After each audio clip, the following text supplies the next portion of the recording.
Hayes grabbed Emily's rifle case and threw it across the room. It crashed against the wall. Every operator in the briefing room froze.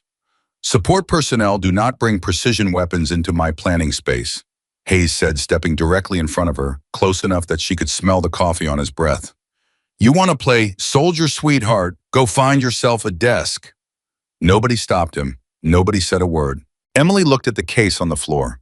Then she looked at Hayes with the kind of stillness that had nothing to do with fear. She did not move. She did not speak. Because Iron Wolf never announced herself, the battlefield always did it for her. If you are watching this story right now, I want you to subscribe to our channel and hit that notification bell and drop a comment telling me what city you are watching from. I want to see how far this story travels. Now let us begin. The morning Sergeant Emily Carter walked into Naval Special Warfare Base Coronado. She had already been awake for 19 hours. She had driven through the night from Camp Pendleton, her rifle case locked in the trunk of her rental car, a cold cup of gas station coffee wedged between her thighs. She had not slept because she never slept well before a mission briefing, and she had stopped pretending otherwise somewhere around her 4th deployment. Sleep was a thing other people did when they felt safe. Emily had not felt completely safe since she was 23 years old, standing on a rooftop in Helmand Province, watching a man through a scope and understanding for the first time what it meant to be completely alone with a decision that could not be undone. She checked into the base visitors' quarters, showered for exactly 4 minutes, changed into her Marine combat utilities, tied her blonde hair back with a plain elastic band, and picked up her tactical backpack and her rifle case. She looked at herself once in the mirror above the bathroom sink. No makeup, no jewelry, nothing that would draw attention. She looked like someone who processed paperwork, someone who answered phones, someone who was there to observe and take notes and hand people things they needed. That was the point. The briefing room at the Naval Special Warfare Compound was at the end of a long hallway that smelled like floor wax and recycled air. Emily arrived 6 minutes early, which meant she arrived after everyone else. SEALs arrived early. Everyone knew that. So Emily had timed her entrance to land after the room was already populated, because walking in when the seats were still empty would have given people too long to look at her, to form opinions, to ask questions she was not permitted to answer. She pushed open the door and walked in. 8 men looked up. 8 men looked away. That was the moment Emily understood the mission profile was going to work exactly as planned. Lieutenant Commander Nathan Reeves stood at the head of the room with his arms crossed over his chest. He was a big man, not just in physical terms, but in presence, the kind of officer who filled a room without trying, whose voice carried the particular weight of someone who had sent men into danger and brought most of them back and learned to live with the rest. He had a reputation that preceded him into every room he entered. People leaned toward him slightly without realizing they were doing it the way plants turn toward a light source. He glanced at Emily when she entered. His expression did not change. That was the second signal, because Emily knew what was in the classified folder Reeves had received 72 hours earlier. She knew her own file the way a person knew their own face, not because she was arrogant about it, but because understanding how other people would read it was part of her operational preparation. The file listed 12 classified deployments across 4 theaters. It listed a confirmed engagement count that put her in a statistical category shared by fewer than 9 active military snipers in the entire United States Armed Forces. It listed a call sign that the SEAL community had heard whispered in the context of 2 separate engagements where the situation on the ground had gone catastrophically wrong and somehow impossibly gotten right again before the casualty count became unsurvivable. Iron Wolf, Reeves knew all of it, and he looked at her with the blank professional neutrality of a man who had been instructed to treat her like a ghost until the moment she needed to stop being one. Emily chose a spot at the back of the room against the wall, set her backpack on the floor beside her feet, and rested her rifle case upright next to it. She did not pull out a chair. Standing was better. Standing kept her blood moving and her mind alert, and her body in the peripheral vision of every person in the room without requiring any of them to acknowledge her directly. The briefing began. Reeves pulled up the satellite imagery, and Emily watched the men around the table lean forward with that collective intensity that SEAL operators carried everywhere, the sense that they were always preparing to solve a problem, always translating information into action sequences in real time. They were exceptional at what they did. She understood that completely. She had worked alongside teams like this before, usually in a capacity that was never officially documented, and she had enormous respect for the discipline and the courage that defined the special operations community. But they were looking at the imagery wrong. Not wrong in the sense of making errors, wrong in the sense of looking from the perspective of people who were going to move through the environment, through doors across open ground, into and out of buildings. They were mapping movement. Emily was mapping stillness.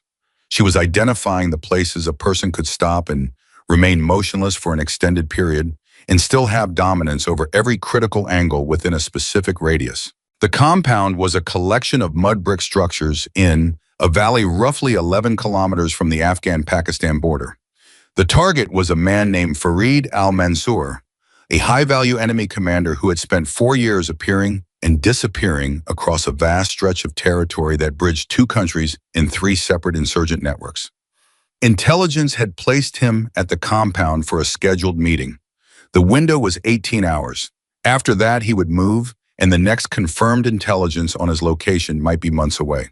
The SEAL team's job was to get in, eliminate the target, and extract before the meeting ended, and al-Mansour's security detail rotated out. Chief Petty Officer Mason Cole was the team's primary sniper. He sat at the table with his chair pushed slightly back from the others, a habit Emily recognized immediately as the behavior of someone whose professional instinct was always to put a little more space between himself and the nearest object to give himself room to react. Cole was good. She had looked up his service record through her commanding officer before the mission, because knowing who you might be operating alongside was baseline professional practice. He had 7 confirmed long-range engagements, a clean technique, excellent wind-reading ability, and the particular patience that distinguished a real sniper from a good shooter. He had not looked at her since she entered the room. Halfway through the briefing, one of the younger operators, a dark-haired man named Daniel Hayes with the kind of restless energy that came from too much ability and not enough outlets for it, leaned back in his chair and looked at her directly. His expression was not hostile. It was something more casual and therefore somehow more dismissing, the look of someone categorizing another person quickly and moving on. Support element, he asked. Emily looked at him steadily. Attached asset, she said. Hayes nodded. First time working with a SEAL unit. No, that single syllable landed in the space between them, and Hayes absorbed it and turned back toward the briefing table, satisfied with his assessment. He had asked, she had answered, she had not elaborated, and in his reading of the situation that placed her in the category of someone trained to be present without being relevant to the actual operation. Emily did not correct him. She filed the moment away. Not out of resentment. She was past resentment. She had moved through resentment years ago, somewhere around her second deployment, when she had understood that being underestimated was not an obstacle. It was a resource. The people who believed she was background noise gave her something invaluable. They gave her their guard down. They moved differently around her than they moved around each other. They did not measure their words, did not adjust their body language, did not perform the unconscious calculations people made. When they were in the presence of someone they recognized as a peer, they were honest in the way people were only honest when they thought no one important was watching. And Emily was watching everything. Reeves continued the briefing. The insertion would be by helicopter offset landing zone 4 kilometers from the objective foot movement through a ridgeline approach that would keep the team concealed from the compound's northern and eastern observation posts. Cole would establish an overwatch position on a rocky elevation approximately 900 meters from the compound's main gate. The assault element would hold in covered positions until Cole confirmed the target was in the open or in a visible interior space, and then the team would move. Standard, clean, efficient. Emily looked at the elevation Reeves had circled for Cole's overwatch position and then looked at the broader topographic display, and something tightened very slightly in the center of her chest. She did not say anything. Because she had not been asked and she had not been introduced in a capacity that would justify offering unsolicited tactical input to a SEAL team she had met 12 minutes ago.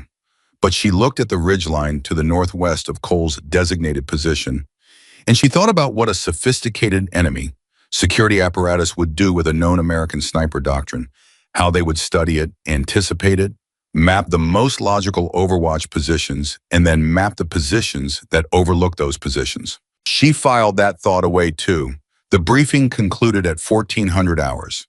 The team dispersed to prepare equipment. Emily walked back to her quarters, sat on the edge of the narrow bunk, opened her rifle case, and began the inspection and assembly process that was so deeply embedded in her nervous system that she could perform it in complete darkness, had performed it in complete darkness on 3 separate occasions. The rifle was a custom-built precision weapon, chambered for a round that was not standard issue. The stock had been fitted to her specific measurements, adjusted for her particular shooting position, worn smooth in places by 10,000 repetitions of her hands settling into the same locations in the same sequence. She ran through the assembly, checked the scope, checked the adjustment mechanisms, checked the chamber, and then disassembled the weapon and began again. This was the ritual, not superstition, preparation. There was a difference, and Emily had been clear on the difference since her first sniper instructor, a weathered staff sergeant with hands like leather and a voice like gravel, had told her that superstition was what you did when you were afraid of things you could not control. Preparation was what you did to expand the category of things you could control. She was on her 3rd assembly when there was a single sharp knock at her door. She looked up. "Come in." Reeves opened the door and stepped inside. He closed it behind him. He looked at the rifle in her hands and then at her face, and there was something different in his expression. Now the professional neutrality stripped back to something more direct. "I need to know you are ready," he said. "I am ready. Not just technically ready, ready for the specific situation." He paused. "If Cole goes down, you do not wait for my order to assume position. You move immediately and you inform me through comms. You do not ask for confirmation and you do not hesitate." Emily looked at him calmly. "If Cole goes down, I am already moving." Reeves held her gaze for a moment. She understood what he was doing. He was taking one more reading of the person behind the file, because no matter how extensive a service record was, there was always something the paper could not tell you, something that only existed in the way a person looked at you when the conversation moved into the territory of actual danger. "I have read your file 3 times, he said. Emily waited. "I have never read a file like yours." He let that sit for a moment.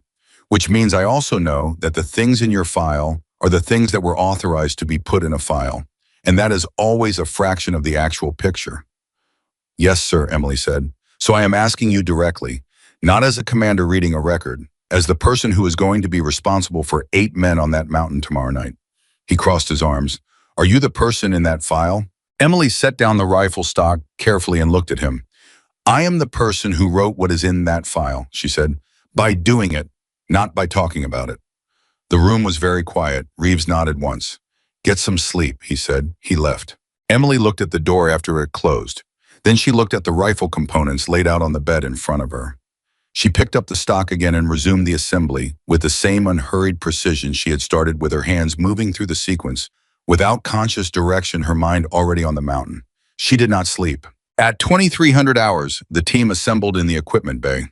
The sound of Velcro of magazines being seated, of body armor being adjusted, created a layered ambient noise that Emily found clarifying in the way certain sounds were clarifying, because it was purposeful. Every sound in the room was purposeful. There was no waste in this environment. She worked in a corner space she had claimed earlier in the afternoon. She had arranged her equipment in a specific order that would allow her to gear up in under 3 minutes, which she had done in her quarters 4 times during the afternoon to confirm the timing. She laced her boots with a particular tightness that prevented pressure points over extended movement, adjusted her armor to the millimeter, checked the holstered sidearm, and finally lifted her rifle case. Hayes walked past her on his way to his own equipment staging area and paused. "I have been thinking," he said, "and I still have no idea what exactly you are here for." Emily looked up at him. She considered him carefully. He was not being cruel. He was genuinely curious, the way people were curious about things that did not fit the pattern they expected. "I am here because Commander Reeves decided I should be," she said. "Sure," Hayes said, "but doing what specifically? Specifically what needs to be done." Hayes studied her for a moment and then made a sound that was not quite a laugh. "You know, most support personnel want to explain themselves. Makes them feel safer." "I am not most support personnel," Emily said. Something moved in Hayes's expression, not recognition exactly. More like the first faint signal of a question he had not thought to ask yet. He moved on. Emily finished her equipment check and stood straight and looked around the room. Cole was checking his rifle at a separate station, running through a similar ritual to her own, though with slightly different sequencing. She watched him work for a moment with the professional appreciation of one craftsperson observing another. He was thorough, he was focused. He was the kind of sniper who had internalized the discipline so completely that it no longer required conscious enforcement. She hoped he was going to be fine. She had a specific and particular reason to hope that beyond the obvious human concern. Because if Cole was fine, then everything went according to the plan that Reeves had briefed, and the mission concluded in a way that confirmed the team's existing understanding of who the assets were and what they contributed. If Cole was not fine, everything would change. And Emily would have to be everything the classified file said she was, in front of 8 men who had never considered the possibility. Reeves appeared at the entrance to the equipment bay. "Wheels up in 20 minutes," he said. "Equipment check complete." A chorus of confirmations from around the room. Reeves's eyes moved to Emily. She gave him a single nod. He gave her nothing back. Exactly as planned. The helicopter was a modified MH-60M Blackhawk, and it lifted from the base in complete darkness and flew northwest into the mountain terrain with the navigational lights extinguished. Emily sat in the web seating with her rifle case between her knees and her pack secured beside her, surrounded by the contained and focused energy of 8 operators who existed in the particular mental state that preceded high-risk missions, quiet and inward and absolutely precise. The flight took 47 minutes. Nobody spoke to her. That was fine. Emily spent the flight doing what she always did in the air before a mission. She went through the terrain in her mind. She had spent 6 hours that afternoon with topographic maps and satellite imagery, and she had built a mental model of the environment so detailed that she could close her eyes and navigate it. She identified her primary position, her secondary position, her tertiary position if the first 2 became untenable. She identified the angles, the distances, the natural cover elements, the wind corridors created by the mountain ridgelines. And she thought again about the elevated position to the northwest, the position that looked down on Cole's designated overwatch location from a 400-meter advantage, the position that a sophisticated enemy security element, one that had kept a high-value target alive and mobile for 4 years against the resources of the most capable military force in the world, might very reasonably have mapped and covered. She thought about it for a long time. She did not say anything, because there was nothing she could say that Reeves had not already considered, and if he had considered it and still approved the plan, then he had assessed the risk as acceptable, and her job was to be ready if the assessment turned out to be wrong. The helicopter set down in a dark valley, and the team unloaded in under 90 seconds and moved into the tree line.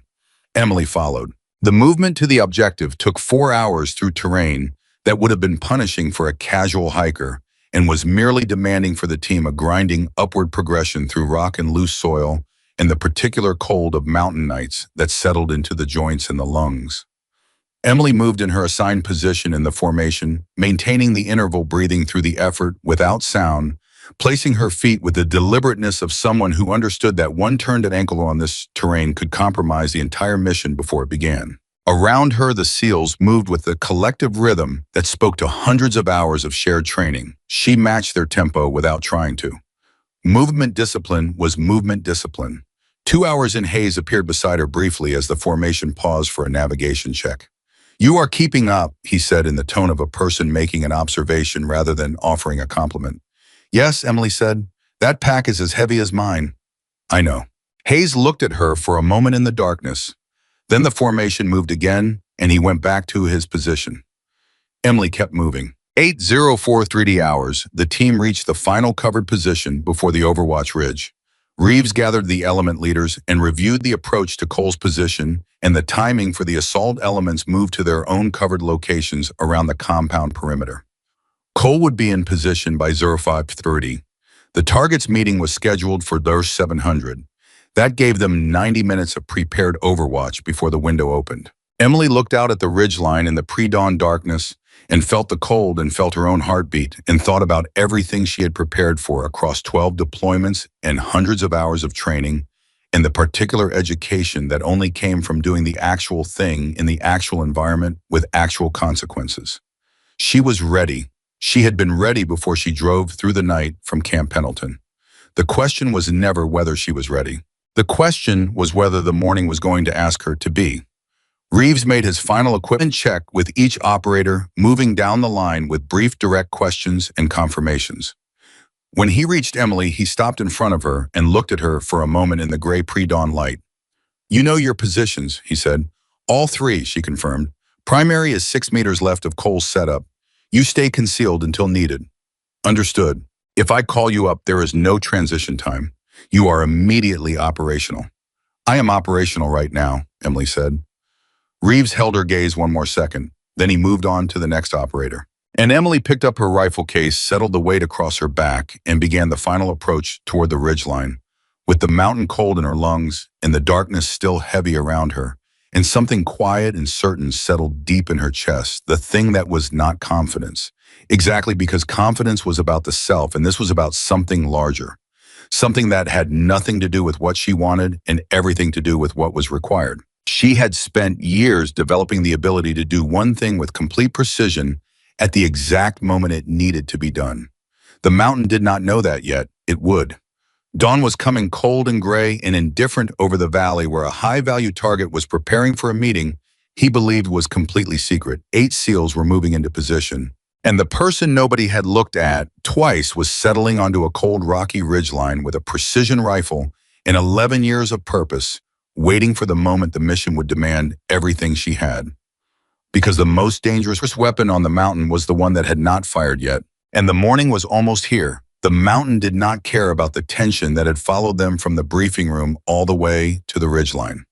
It did not care about Hayes and his jaw set tight with something he had not yet figured out how to name. It did not care about the 8 operators moving through the pre-dawn cold, with the particular focus of men who understood that every step taken incorrectly in this terrain was a step that could end a mission before it began. The mountain only cared about wind and gravity and the slow mechanical turning of the earth toward daylight. Emily cared about all of it. She moved in formation, third from the rear. Her rifle case secured across her back, her breathing measured and deliberate.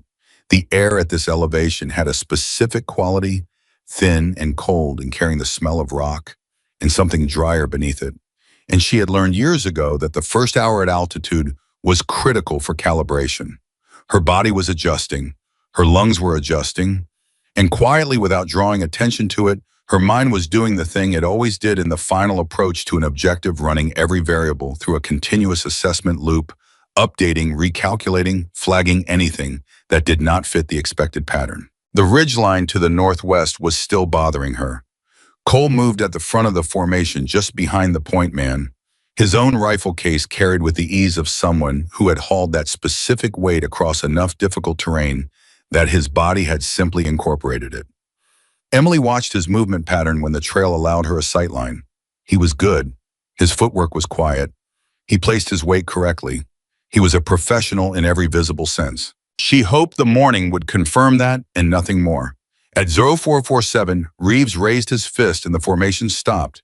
Complete stillness, the kind that came from training so deep, it bypassed conscious thought. Emily was motionless. Before the signal had fully registered, her weight already balanced, her breathing already reduced. Reeves moved carefully to where she stood and leaned close. 30 minutes to Cole's position, he said, barely above a breath. Once he is set, you take your concealment 6 meters to his left. You do not move from that position unless I call it or the situation forces it. Copy, Emily said. If the situation forces it, what do you do? I move to my secondary and inform you through comms simultaneously. Reeves studied her face in the darkness for a moment. Whatever he was looking for, he appeared to find it. He moved back to the head of the formation without another word. Hayes was 4 positions ahead of Emily, and she watched him glance back at her once during the pause. His expression in the low light was unreadable, but his posture communicated something she had seen before, the particular tension of a person who had decided something about another person and was now beginning to experience the first faint discomfort of doubt. He had not resolved it into anything conscious yet. He was just uncomfortable in a way he could not entirely account for. She looked away from him and back toward the terrain. The formation moved again. The final 30 minutes to the overwatch position were the hardest of the approach. The ground steepened and the rock became looser beneath their boots, and the darkness was at its thickest in the last hour before dawn. Emily climbed with her hands when the angle required it, moving the rifle case on her back with practiced management, keeping her center of gravity forward and low. She heard the controlled breathing of the operators ahead of her, and she matched it. At 051 Cole and his spotter settled into the designated overwatch position. Emily watched Cole go prone behind a natural rock shelf and begin the setup process for his rifle, and she counted the seconds it took him to be operational from the moment his body hit the ground. 31 seconds. That was good. That was very good. She moved 6 meters to his left and found her concealment. The position was not as strong as she would have chosen independently. The rock formation gave her a solid rest, but limited her lateral adjustment range, and the angle to the compound's northern approach was partially obscured by a low ridge of compressed earth that would force her to compensate for an awkward shooting geometry if she needed to engage targets in that sector. She noted all of it and filed all of it and said nothing because the position was what the plan had designated and the plan was not hers to rewrite. Not yet.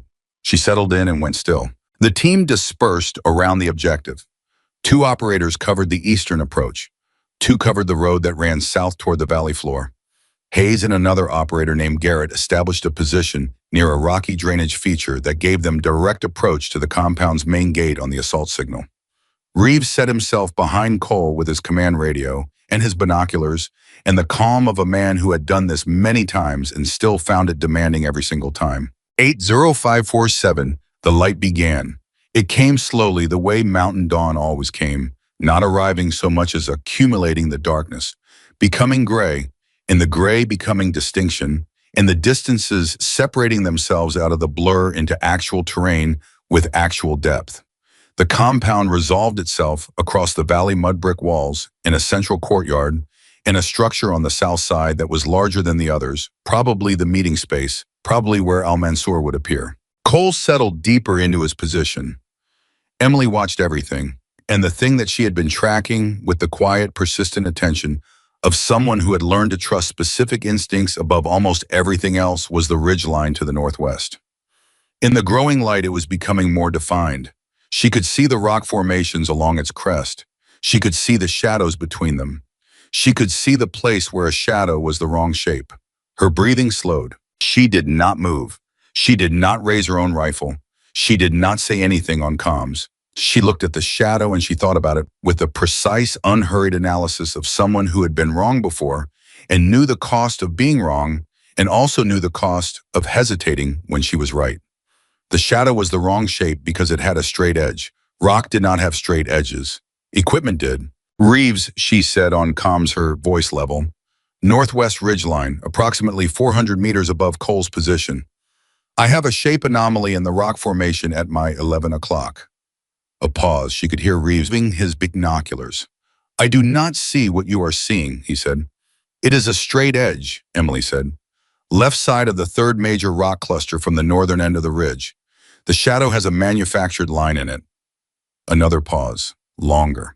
Carter, if you are calling a halt on this operation based on a shadow geometry, I am not calling a halt, Emily said. I am flagging an observation and asking for 30 seconds of additional assessment. The radio was quiet, then Cole's voice careful and professional. I'm going to rotate my scope to that position. Silence. 10 seconds. 20. I see it, Cole said. The 2 words landed in Emily's earpiece with the particular weight of confirmation, and she felt the thing that always happened in this moment. Not fear exactly, but a sharpening every system in her body, prioritizing and clarifying and reducing everything down to the variables that actually mattered. What are we looking at, Reeves said. Unknown, Cole said. Could be equipment, could be a position marker, could be Irvani. The shot came before he finished the sentence. It was a single crack across the valley, and it was not from Cole's rifle, and in the half second before Emily's training took over.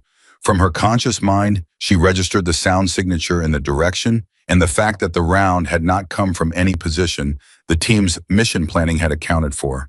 It came from the northwest ridgeline.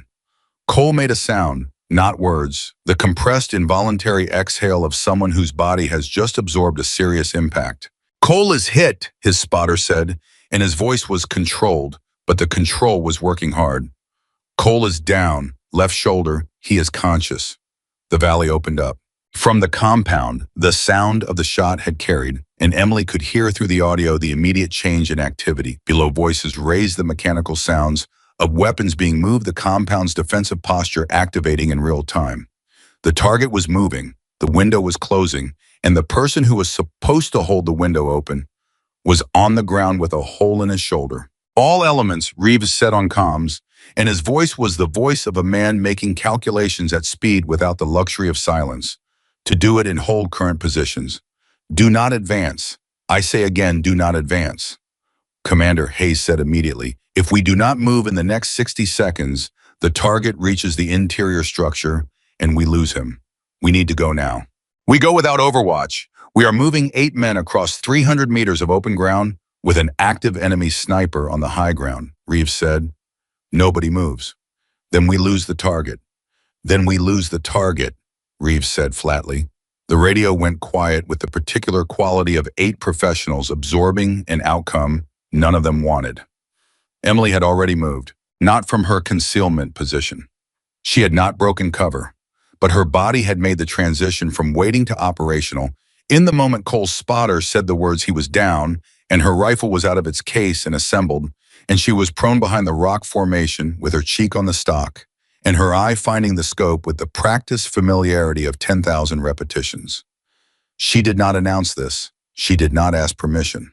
She found the northwest ridge line in her scope, and she began the process of locating the enemy sniper's position, working from the shadow anomaly she had identified and projecting outward from the point of origin she had calculated from the shot's sound and the round's angle of impact on Cole.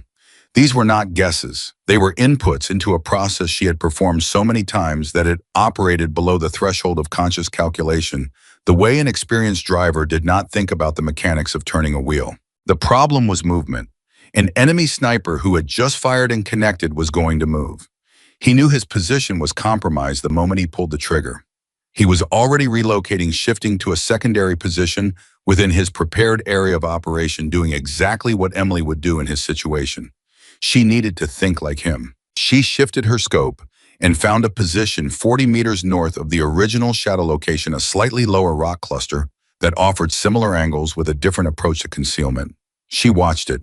The light was better now, the sun beginning to clear the eastern ridge, and the shadows were resolving into more definite shapes. Reeves, she said on comms, Carter, I need you to stay concealed. I am concealed, she said. I am also operational. I need you to tell me what you need.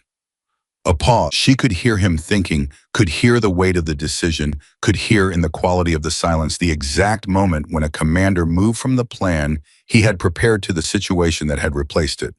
Can you neutralize the northwest position? He said. I can neutralize the shooter, Emily said. I need approximately 90 seconds to confirm his secondary position. You have 60. Copy. She went back to the scope. The light shifted slightly as a cloud moved somewhere above her. The rock cluster at the secondary position was in her scope, and she was watching it with the absolute stillness that her first sniper instructor had called the listening. Kind of looking.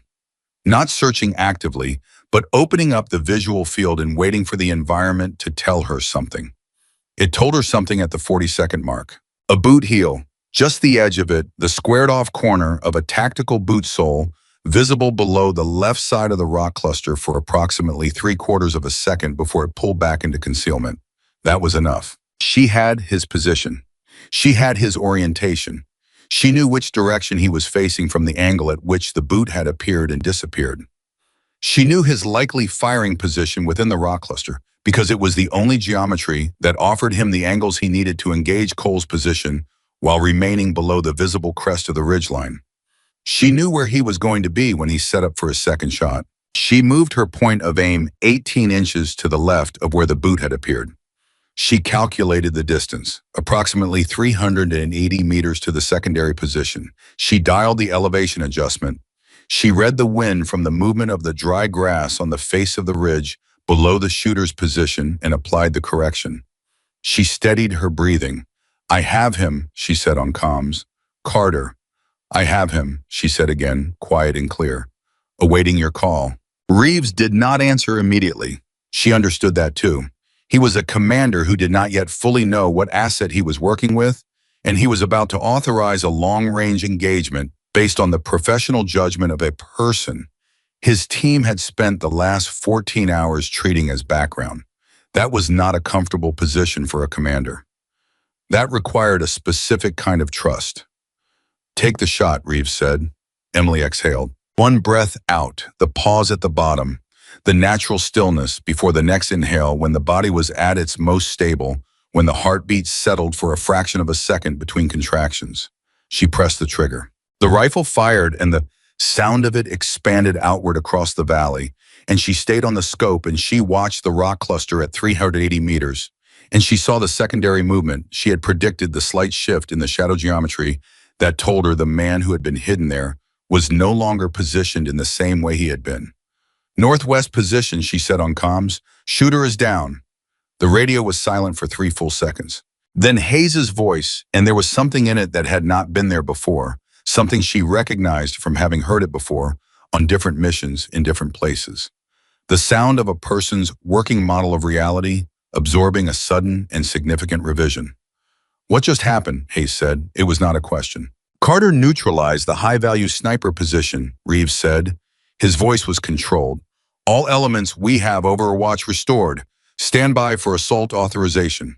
"Who is Carter?" Garrett said. Nobody answered him. Emily was already moving her scope back to the compound because the threat on the ridgeline was addressed, but the mission was still alive, and Al-Mansur was still inside those walls. And 60 seconds of disruption to the defensive posture did not mean 60 seconds of open access. She needed to locate the target's security element and map their current positions before Reeves authorized the advance. She found the courtyard, 2 armed fighters visible. Moving toward the eastern wall, she tracked them and calculated their likely objective and determined they were covering the compound's eastern vehicle access, which told her the target's security team was preparing a vehicle extraction, which meant the meeting was being aborted, and Al-Mansur was going to be inside a moving vehicle in the next 3 to 5 minutes. "Reeves," she said, "security element is moving to eastern vehicle access. They are prepping for extraction. You have a 4-minute window maximum before the target is mobile." "How confident are you?" Reeves said. "Confident enough to tell you," Emily said. "A beat. All elements," Reeves said. "Execute. I say again, execute." The team moved, and Emily settled deeper into her position and became the thing she had been trained to be, the eye that saw everything, the hand steady enough to reach across distances that should have been unreachable, the capability that existed specifically for the moments when every other capability had been tested to its limit and found insufficient. Hayes and Garrett were moving fast toward the compound gate. Emily tracked them through her scope, and she was simultaneously tracking the 2 security fighters near the eastern wall, and she was simultaneously watching the southern structure for any indication of the target's movement toward a vehicle. The fighters saw Hayes. They raised their weapon. Emily fired twice. 2 rounds, 280 meters, 3-second interval. The first fighter dropped. The second fighter moved for cover behind the wall structure, and Emily adjusted for his new position and waited for him to reappear on the other side, which he did exactly as she calculated, because the only exit from that cover position that did not expose him to the assault element put him directly in her sightline. She fired again. "Eastern wall is clear," she said on comms. Hayes's voice came back immediately, and this time whatever she had heard before in it was completely gone, replaced by something simple and direct and absolutely professional. "Copy, moving through gate." The assault element was inside the compound. Cole's spotter, who had stayed with Cole and kept him stable and conscious through the engagement, keyed his radio. "Cole wants to know who is working the Overwatch." Reeves answered without hesitation. "Iron Wolf," he said. There was a pause from the spotter. Then Cole's voice, rough with pain but clear. "Iron Wolf is real." Emily heard it through her earpiece and said nothing because she was watching the southern structure. And the southern structure had just produced movement, a door opening, 2 figures emerging. One of them moving with the protected and managed pace of a man being shielded by the people around him. "Reeves," and she said, "a primary target is at the southern structure. He is moving northeast. He has 2 security personnel at close distance. If he reaches the vehicle bay, he is gone." "Can you take the shot?" Reeves said. Emily looked at the geometry. The target was moving. His security personnel were in overlapping positions relative to her angle. The window was approximately 200 meters range and closing as he moved toward the vehicle bay entrance. The shot was possible. The shot was also risky in a specific, in particular way, not the distance or the wind or the technical execution, but the proximity of the security personnel and the speed of the target's movement. "I can take the shot," she said. "I need him to stop moving for 2 seconds. "How do I make that happen?" Reeves said. "Have Hayes announce himself from the northern side of the courtyard. Target's security response will be to halt and assess before continuing movement." A pause. "Hayes," Reeves said, "make noise, northern courtyard, now." Hayes did not ask why. She heard him through the audio, his voice carrying across the compound in a controlled shout that was designed to be alarming without being a gunshot, the kind of sound that made a security element stop and turn and recalculate threat direction. The target stopped. 2 seconds. Emily fired. The valley went quiet in the specific way valleys went quiet after a significant sound had moved through them and been absorbed by the rock and the distance in the morning air. "Target is down," Emily said. Nobody spoke on comms for a moment. Then Reeves. "All elements, objective complete, begin extraction sequence." The team began to move. The compound was active with the residual chaos of the engagement, and the extraction sequence was going to require another 12 minutes of managed movement back through the terrain to the helicopter pickup zone. Emily held her overwatch position and kept her scope on the perimeter and the ridgeline and the road to the south covering the extraction, the way she would have covered any extraction, with complete attention and the readiness to respond to any threat that emerged in the window when the team was most vulnerable, when they were moving, and the enemy's chaos might produce something unpredictable. Nothing came. The team moved through the gate and into the terrain and began the movement toward the extraction point, and Emily remained in position until the last operator cleared the compound perimeter, and then she broke down her rifle with the same practiced efficiency she had assembled. It packed it into the case and rose from the ground. Hayes was 30 meters ahead of her when she came out of the concealment position. He stopped. He looked at her. He looked at the rifle case.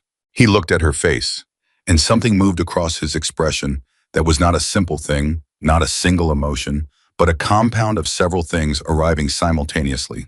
Recognition and recalculation, and something that might have been the beginning of something that would take him longer than this moment to fully process. "You were never support," he said.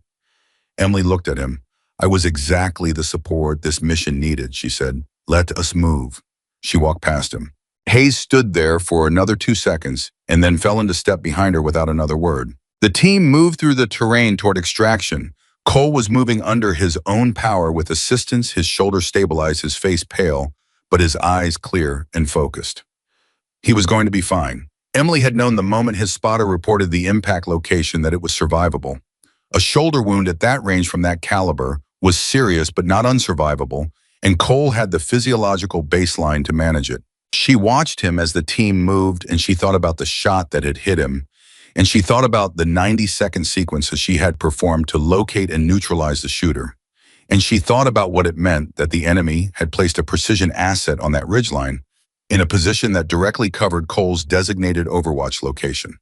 They had known Cole's position was coming, not because of an intelligence failure, because they had studied American Special Operations doctrine thoroughly enough to predict the most likely overwatch placement and pre-position a counter-sniper capability against it. The only thing they had not predicted was Emily. The only thing they had not accounted for was the asset nobody had announced, the asset nobody had expected, the asset that had been standing quietly at the back of a briefing room while a man threw her rifle case out a door and told her she was a passenger. She thought about that, and she did not feel satisfaction exactly. What she felt was the particular quiet that came after a significant thing had been completed. Not peace, not celebration, but the recognition that the preparation had been adequate to the demand, and the people she was responsible for protecting were alive and moving and going home. That was what mattered. The helicopter appeared over the ridge ahead of them, the sound of it reaching them before the visual did, and the team moved toward the pickup zone with the energy of people who had been fully extended and were now in the final sustained push before they could rest. Reeves fell into step beside Emily during the last kilometer. He did not say anything for a while. They moved together through the terrain in the particular silence that existed between two people who had just shared something that had no easy language. Then Reeves said, "The straight edge in the shadow." "Yes," Emily said. "How long had you been looking at it?" "Since we established position," she said. "I flagged it when I had enough light to be reasonably confident. If you had flagged it 20 minutes earlier—" "I did not have enough light 20 minutes earlier to be reasonably confident," Emily said. "And an incorrect flag on a counter-sniper position would have altered the entire mission posture based on something that might have been a rock. I waited until I was confident." Reeves was quiet for a moment. "Cole heard your call sign on comms," he said. "I know. He is going to have questions." "He can ask them," Emily said. "The whole team is going to have questions." Emily looked at the helicopter now visible and descending toward the pickup zone ahead of them, the downdraft beginning to flatten the dry grass around the landing area. "Then they can ask them," she said. "I will answer what I am authorized to answer." Reeves made a sound that was not quite a laugh. "That is going to be a very short conversation." "Yes," Emily said, "it is." They reached the pickup zone, and the team loaded in the efficient, automatic way of people whose bodies knew this process without needing direction. Emily was last in after Reeves, and she settled into the web seating and secured her rifle case and her pack and looked across the interior at the faces of 8 men who were looking at her with expressions that ranged from open recalculation to something much quieter and harder to name. Cole met her eyes from where he was seated with his shoulders stabilized and his face tight with pain. He nodded at her, a single deliberate nod, the kind that did not require words because words would have made it smaller. Emily nodded back. The helicopter lifted. Below them, the mountain fell away, the ridgeline in the compound, in the valley where an enemy commander had believed himself unreachable, where a counter-sniper had been positioned to eliminate the most predictable threat, where none of the planning had accounted for a woman in Marine combat utilities standing quietly at the back of a briefing room while someone threw her equipment out a door. Hayes was directly across from her. He was looking out the window at the terrain below, and his jaw was working slightly, the movement of someone processing something that did not fit cleanly into the categories they had available. After several minutes, he turned and looked at her directly. "Iron Wolf," he said, not a question, a statement, the kind that came from a person who had just confirmed something they had not known they were uncertain about. Emily looked at him. She said nothing. Because she had said everything that needed to be said by doing the only thing that had ever mattered. The helicopter carried them north away from the mountain toward the base and the debrief and the long specific silence that followed missions, where the plan had broken and the contingency had held. Reeves was watching her from the command seat. She did not look at him. She looked at her hands, at the rifle case between her knees, at the floor of the helicopter and the vibration that moved through it and through her. She thought about Cole, about the shadow with the straight edge, about the 4 seconds of empty air between the moment she pressed the trigger and the moment Reeves confirmed the mission complete. She thought about the filing system she had spent her career building, the one where everything that was not essential to the task in front of her was sorted and stored and held until later, including the weight of Hayes throwing her rifle case, including the 8 operators who had looked through her like glass, including everything that had ever been said to her or about her or against her in rooms that were supposed to be full of professionals. All of it filed, none of it forgotten, none of it in the way. The helicopter flew north. Iron Wolf looked out the window at the empty sky and thought about nothing except what came next. Because the mission was complete, and there was always another mission. The debrief room at Coronado smelled like burned coffee and recycled air, and the particular tension of men who had come back from something they were still processing. It was 1400 hours. The team had landed 3 hours earlier. Cole had gone directly to the base medical facility, and the remaining 7 operators had showered and eaten and now sat around the same briefing table where less than 48 hours ago Hayes had thrown Emily's rifle case out the door. Nobody mentioned that, but everybody was thinking about it. Emily sat at the far end of the table with a cup of coffee she had not touched and a legal pad she had not written on. Reeves stood at the front of the room with the mission footage pulled up on the display behind him, the aerial drone feed that had recorded the entire operation from insertion to extraction. The footage was grainy in the way classified drone feeds always were, but it was clear enough to show everything that had happened on that ridgeline and in that compound with the particular cold objectivity of a machine that did not care about narrative or context or the complicated human weight of what it had recorded. Reeves had not started the debrief yet. He was looking at the team. The team was looking at Emily. She looked back at them steadily and did not offer anything because there was nothing to offer yet. The debrief had a structure and a purpose, and she had been in enough of them to know that the most important thing she could do right now was let it unfold at the pace Reeves had determined, rather than accelerate it with explanations that had not been asked for. Garrett spoke first. He was a lean operator with a quiet manner that Emily had noticed during the mission approach, the kind of person who processed things thoroughly before saying them, which meant when he did speak, it usually landed with more weight than he appeared to intend. "I want to understand the timeline," Garrett said. "From the moment Cole was hit to the moment the northwest position was neutralized.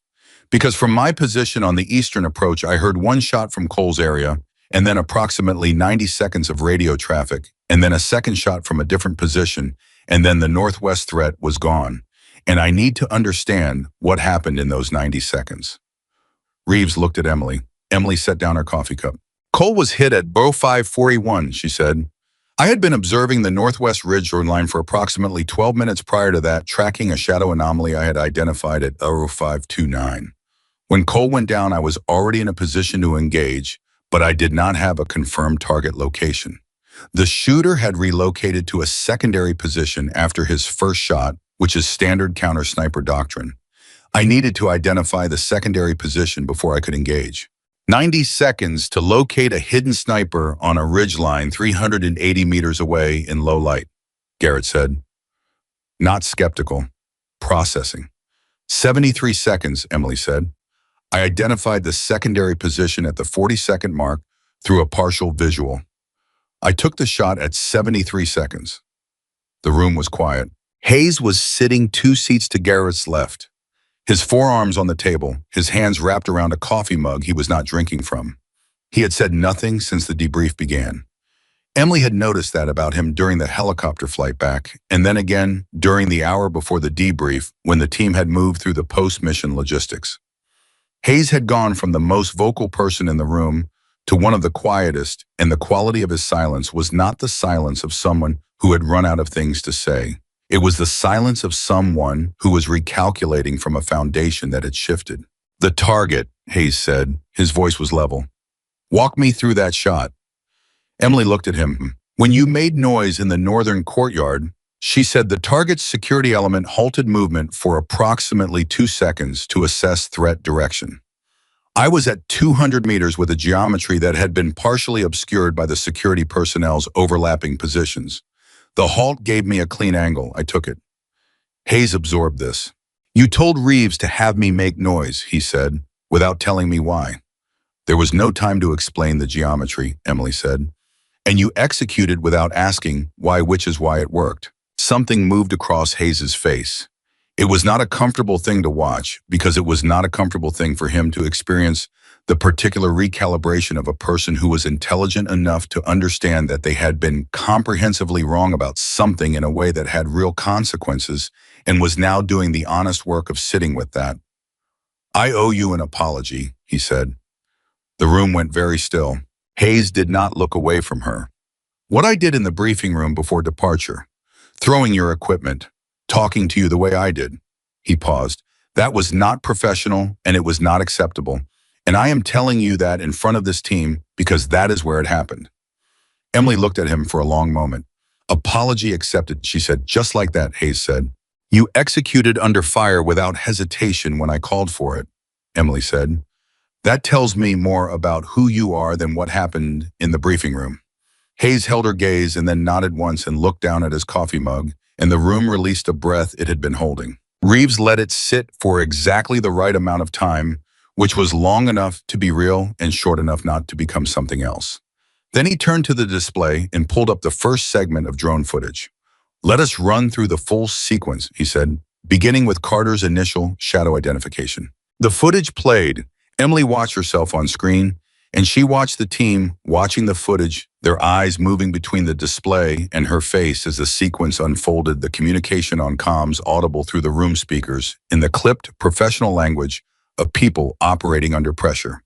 She heard her own voice calling the shadow anomaly, and she heard Reeves's skepticism, and she heard Cole's confirmation, and then the shot, and then the 43 seconds of silence before she spoke again, and then her voice saying, I have him, and then the single instruction, take the shot. When the Northwest position engagement played on screen, the room was completely silent. Not the social silence of people being polite, the operational silence of people watching something that had happened at a level of technical execution that demanded attention. An operator named Torres, who had been on the Eastern approach and had barely spoken directly to Emily at any point before or during the mission, leaned forward slightly when the target engagement sequence played.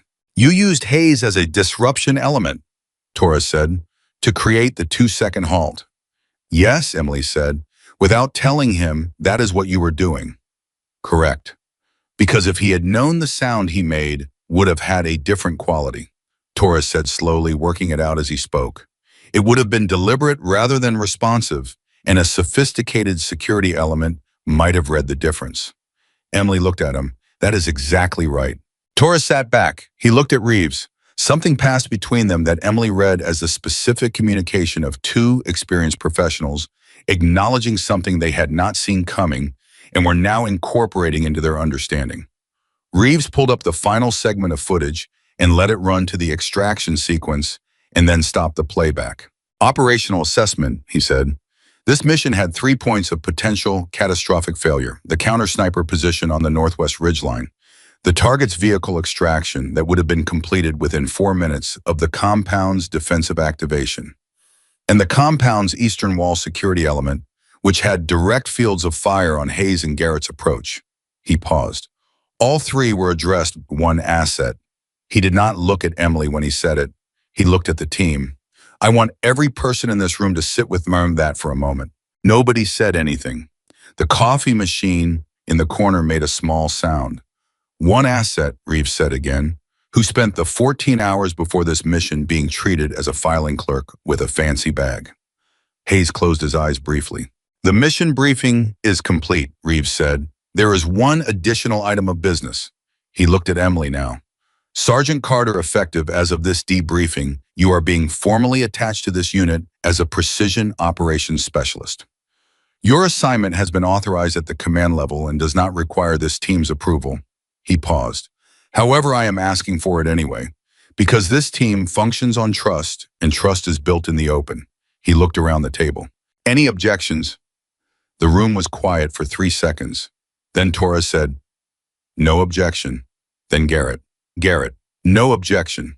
Then the other operators in sequence, each one brief and direct until it reached Hayes. Hayes looked at Emily. No objection, he said, and for the record, I am glad you were on that mountain. Emily picked up her coffee cup for the first time since the debrief began. It was cold. She drank it anyway. Then we are done here, Reeves said. The team began to move chairs, pushing back the ambient sound of the room, shifting from formal to something looser. Emily stayed seated for a moment because she was processing the thing that had just happened in the way she processed significant things quietly and internally and without making it visible. She had been attached to units before under various operational classifications. She had been acknowledged before, though, less formally and usually under circumstances that remain classified. But she had not often been asked for in the way Reeves had framed it, with the team's consent as a meaningful rather than procedural element. That was different.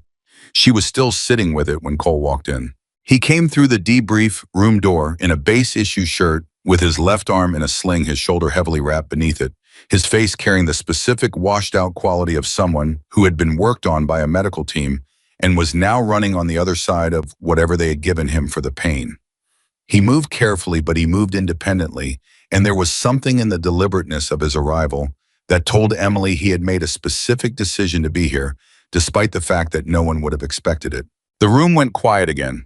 Cole looked around the table, and then he looked at Emily.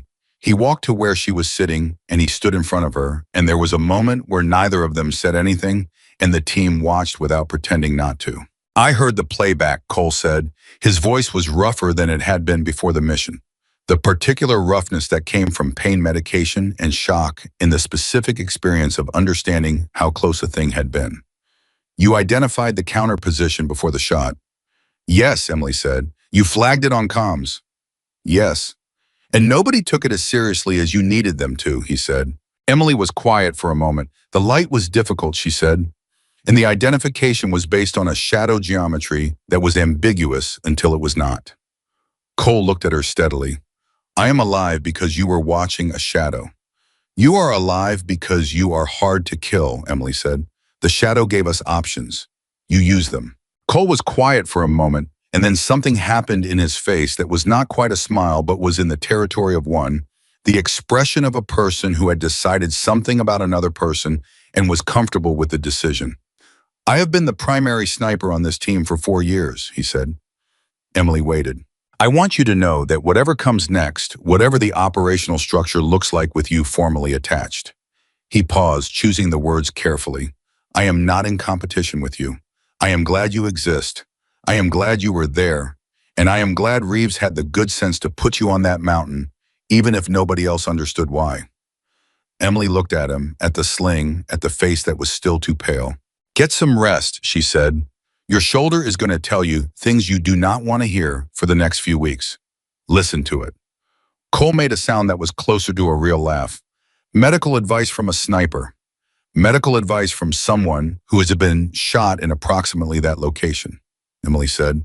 The room absorbed that piece of information in the particular way rooms absorbed unexpected personal disclosures, a brief collective recalibration. Cole nodded. He found a chair and sat down carefully and did not try to leave again. At 16:30 hours, Reeves found Emily in the equipment bay where she was cleaning her rifle with the systematic attention she gave it after every operational use. The bay was empty except for her. The light was flat and utilitarian, and she was working through the cleaning sequence with the focused quiet of someone who treated maintenance as its own form of thinking. Reeves sat on an equipment case across from her. The command debrief is tomorrow at 0800, he said. You will be present. Understood, Emily said. He said, they are going to have questions about the mission profile deviation, he said, specifically about the decision to have an unlisted asset assume Overwatch. Emily continued working. You authorized it. The decision record is yours. I know, Reeves said. I am not looking for cover. I am telling you what the conversation is going to include so you are not walking into it cold. She looked up from the rifle briefly. I am never walking into anything cold. Reeves almost smiled. No, he said. I do not suppose you are. He watched her work for a moment. How many missions have you been on where you were the asset nobody knew about? Emily thought about it, not because she was uncertain of the number, but because she was deciding how specific to be. Enough that I stopped counting, she said. And how many of those ended the way this one did with the team finding out? Fewer, she said. What usually happens? She looked at him again, her hands still moving through the cleaning sequence. Usually the mission completes and I leave, and the team is told that an additional asset provided support, and they are given a sanitized version that satisfies the operational record without identifying the asset specifically. She paused. The people who need to know the full picture are briefed separately. Reeves was quiet for a moment.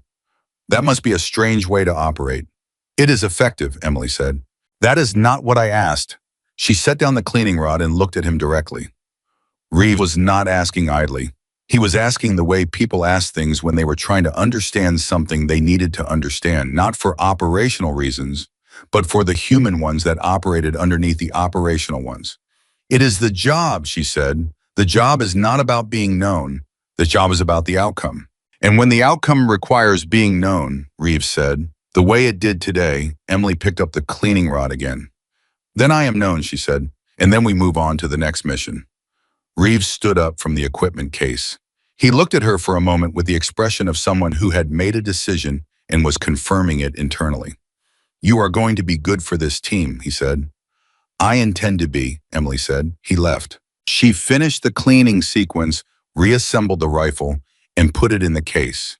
She sat with the closed case in front of her for a moment in the quiet bay, and she thought about Cole walking into the debrief room on a painful shoulder because he had decided that the acknowledgement mattered enough to be made in person.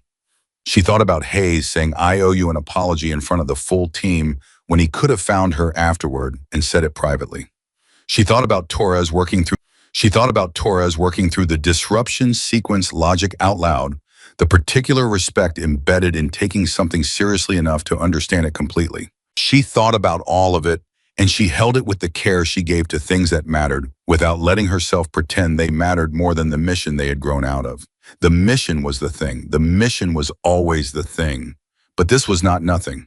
1900 hours, the team gathered in the unit common room without anyone formally organizing it, the kind of gathering that happened when a group of people had been through something together and needed the specific comfort of shared space without the formality of a scheduled event.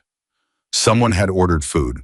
There were containers spread across a large table, and people were eating and talking with the particular looseness of post-mission decompression. Emily came in because Garrett had stopped by the equipment bay and said there was food, and said it in the tone of someone who was issuing an invitation rather than making an observation. She took a container and found a seat at the end of the table. For a few minutes, she ate and listened to the conversation around her, and nobody specifically addressed her, which was fine. She was not looking to be addressed. She was reading the room the way she read every room, cataloging the dynamics, understanding who deferred to whom, and on what subjects, learning the specific texture of how this team operated it in informal space. Then Torres said from 3 seats down, without preamble or particular buildup, "How did you learn to read shadow geometry?" Emily looked at him. The conversation at the table adjusted itself slightly, the way it did when something worth listening to was beginning. "Helmand Province," she said, "my second deployment. We had a situation where a spotter position had been compromised, and we did not know it yet. I was working an Overwatch and I saw something wrong in the shadow pattern on a building across a courtyard. My instinct said wrong shape, wrong edge. I did not act on it fast enough." The table was quiet. "What happened?" Torres said. "The position was a covered machine gun nest," Emily said. "They had covered it well enough that the thermal was reading it as structural mass. But the shadow edge on the eastern side of the covering material was straight where the wall beside it was irregular. I saw it and I sat on it for 40 seconds longer than I should have because I was not confident enough in my own reading." She paused. "After that, I spent 2 months learning every way that manufactured materials create shadow signatures that natural surfaces do not. Straight edges, consistent texture breaks, reflective differentials in low light." She picked up her food container again. "I never sat on an anomaly for 40 seconds again." The table was quiet for a moment. Hayes said, "What happened in those 40 seconds?" Emily looked at him steadily. "One of ours took a round," she said. "He survived. But I carried those 40 seconds for a long time. Nobody said anything." Then Cole, who had positioned himself at the table with his shoulders supported and his food managed awkwardly with one hand, said quietly, "So did you ever stop carrying them?" Emily considered the question seriously. "No," she said, "but I learned to carry them in a way that made me faster instead of slower. That is the only option that serves the mission." Cole nodded, the kind of nod that meant understood and accepted, and I know this to be true from my own version of it. At 2100 hours, the gathering began to thin. Operators drifted out in ones and twos, the decompression having run its natural course.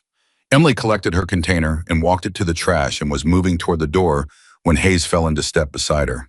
They walked into the hallway together, and there was a moment where either of them could have gone in a different direction, and neither of them did.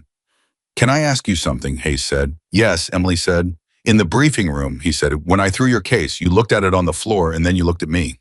He paused. "What were you thinking?" Emily walked for a few steps without answering. "I was thinking," she said, "that the most important thing I could do in that moment was nothing, because responding would have compromised the mission profile." "Yes," she said, "and because the mission was going to say everything that needed to be said more clearly than anything I could have told you in that room." Hayes was quiet. "Did you know then," he said, "that you were going to have to perform the way you performed?" "I knew what I was prepared for," Emily said. "I did not know what the mountain was going to ask." They reached the intersection where their paths divided, Hayes toward the operator's quarters, Emily toward the attached personnel block. They stopped. Hayes looked at her. "I want you to know something," he said, "and I want you to hear it as something separate from the apology I already gave, because this is different." He held her gaze directly. "I have been doing this job for 9 years. I have been on 43 operational deployments. I have worked alongside some of the best people I will ever know." He paused. "What you did on that mountain today is something I am going to think about for a long time. Not because of what it meant for the mission, because of what it means about how I look at the people around me." Another pause. I was wrong in the most complete and functional sense of the word. Emily looked at him. There was something in Hayes that was different from the man who had stood in the briefing room with his jaw set and his ego wearing the costume of professionalism. That man had been operating from a script that his experience and his environment had written for him and that he had never had sufficient reason to question. The man standing in the hallway now was someone who had questioned it at the deepest possible level and was sitting with the honest result. That was not a small thing. 9 years and 43 deployments, Emily said. That means you have probably made better decisions than most people ever will, more times than most people ever get to. Hayes waited. It also means you have built up enough pattern recognition that when something does not fit the pattern, your first instinct is to reject the anomaly rather than revise the pattern. She paused. That is human. That is not weakness. The weakness is refusing to revise when the evidence is clear. Hayes held her gaze. You revised, Emily said, faster than most people would. I revised because you made it impossible not to, he said. No, Emily said. I gave you information. You made the choice to receive it honestly. Those are different things. Hayes was quiet for a long moment. Then he said, I think I am going to like having you on this team. Emily looked at him for a moment. Do not go soft on me, Hayes, she said. I need you exactly as aggressive as you were in that briefing room. Just aimed at the right targets. Something shifted in Hayes's expression, and this time it was unambiguously a real smile, the kind that arrived when a person was caught off guard by something they recognized as exactly true. Copy that, he said. He went one direction, Emily went the other. She walked back to her quarters in the quiet of the base at night, and she sat on the edge of the bunk, and she set the rifle case on the floor in front of her, and she looked at it for a long time. Tomorrow there would be a command debrief. There would be questions about the mission deviation and the undisclosed asset, and the 3 engagements that had been executed by a person whose name had not appeared on the original mission manifest. There would be paperwork and assessments in the particular friction of institutional processes that had not been designed for situations like the one the mission had produced. She would handle all of it. She had handled all of it before in one form or another in rooms that were different but asked the same questions. What she was not certain about was the thing that existed beyond the paperwork and the debrief and the institutional processing. The thing that had been in the common room when Torres asked about shadow geometry and Cole asked whether she had stopped carrying the 40 seconds from Helmand. The thing that had been in the hallway when Hayes said he was going to think about the mountain for a long time. She had spent 12 deployments being the person nobody saw coming. She had spent 12 deployments being useful in ways that were never officially attached to her name. She had spent 12 deployments carrying everything the job required and leaving without anyone having fully understood what they had been standing next to. This was the first time it had ended differently. Not with secrecy, not with a sanitized operational record, not with the specific loneliness of being acknowledged only in the classified sections of documents that most people would never read.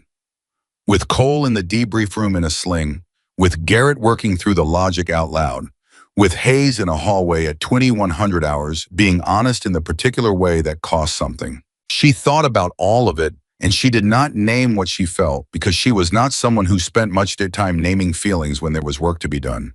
But she held it the same way she had learned to carry the 40 seconds from Helmand, not as weight that slowed her, but as information that mattered. She lay back on the bunk.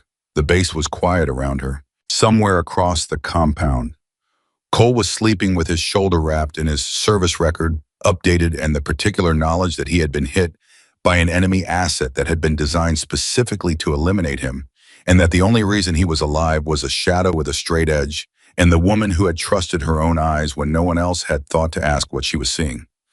Emily stared at the ceiling. She thought about the command debrief. She thought about the questions that were coming and the answers she would give and the ones she would not. She thought about what it meant to be formally attached to a team rather than temporarily assigned to be a name on a manifest, rather than an undisclosed asset, to be someone the people around her would see arriving and know was coming back. She thought about whether she was ready for that. She had been ready for everything the mountain had asked. This was a different kind of question. The ceiling gave her no answers. She closed her eyes. Tomorrow the command debrief. Tomorrow the questions. Tomorrow the first day of whatever came next. The base was quiet. Iron Wolf was still. The command debrief began at 0800 hours sharp, and Emily knew within the first 90 seconds that it was not going to be what Reeves had prepared her for. Reeves had told her there would be questions about the mission deviation, questions about the undisclosed asset, questions about the 3 engagements executed by a person whose name had not appeared on the original manifest. He had framed it as institutional friction, the predictable resistance of a bureaucratic process encountering a situation it had not been designed to accommodate.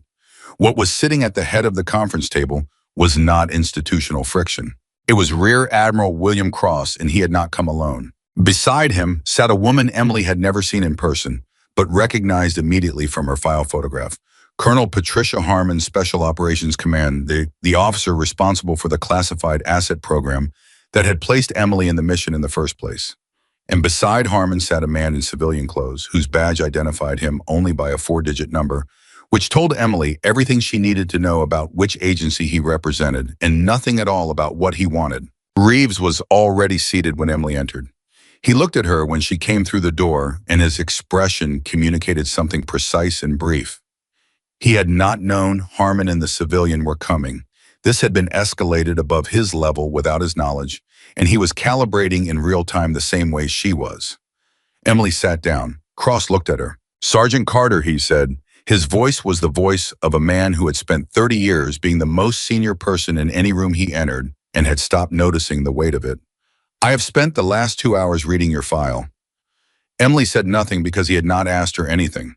"The complete file," Cross said, "not the version that circulates at the unit level, the full record." Still nothing from Emily. She was watching his face and Harmon's face, simultaneously reading the specific tension in the room the way she read terrain, looking for the features that would tell her where the ground was solid and where it dropped away unexpectedly. "You have 12 classified deployments," Cross said. "Yes, sir," Emily said. 9 confirmed long-range engagements under operational conditions." "Yes, sir." "And a call sign that appears in the after-action reports of 2 separate missions where the official record attributes the precision fires that saved those missions to and I am quoting directly here, unspecified supporting asset." Emily waited. "That unspecified supporting asset was you," Cross said. "I am not in a position to confirm or deny the specifics of classified operational records, sir," Emily said. Cross looked at her for a long moment. Then he looked at Harmon. Harmon leaned forward slightly. She was somewhere in her early 50s with the particular economy of movement that came from a career spent in environments where excess was a liability. She looked at Emily with the focused assessment of someone who was not deciding what to think about her, but confirming what she had already decided. "Sergeant Carter," Harmon said, "I placed you on this mission specifically because I believed a situation might arise that would require your particular capabilities in a way that the team's existing asset structure could not accommodate. The counter-sniper position on the Northwest Ridgeline was one of 3 contingency scenarios I had modeled." She paused. "You handled it faster than my most optimistic projection." The civilian with the badge number looked up from the folder in front of him. He had not spoken yet. He spoke now. 73 seconds, he said. "From Cole going down to the Northwest position neutralized. I want to understand what that number actually represents in operational terms." Emily looked at him. "It represents the minimum time required to identify a relocated precision shooter, calculate the geometry of his secondary position, read the environmental variables, and execute an accurate long-range engagement under stress conditions," she said. "No more and no less. And the standard for that sequence in current special operations doctrine," the civilian said. Emily knew the number. 3 to 5 minutes depending on conditions. The room absorbed that. Cross placed both hands flat on the table. "Commander Reeves," he said without looking away from Emily, "you authorized this asset to execute 3 separate engagements during the mission, including the target." "Yes, sir," Reeves said. "Walk me through the decision to authorize the target engagement specifically." Reeves did not hesitate. Carter identified that the target's security element was moving him toward vehicle extraction. "She gave me a 4-minute window estimate. She told me she could take the shot if I could halt the target's movement for 2 seconds. She proposed using haze as a disruption element. I assessed her read of the situation as credible based on what she had already demonstrated with the Northwest position." He paused.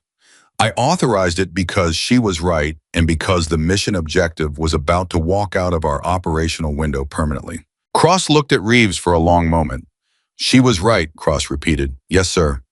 You authorized a target engagement by an asset who was not listed on the mission manifest, whose identity had not been disclosed to the operating team, and whose participation in the mission had been officially categorized as support attachment. Cross's voice was completely level. And she was right.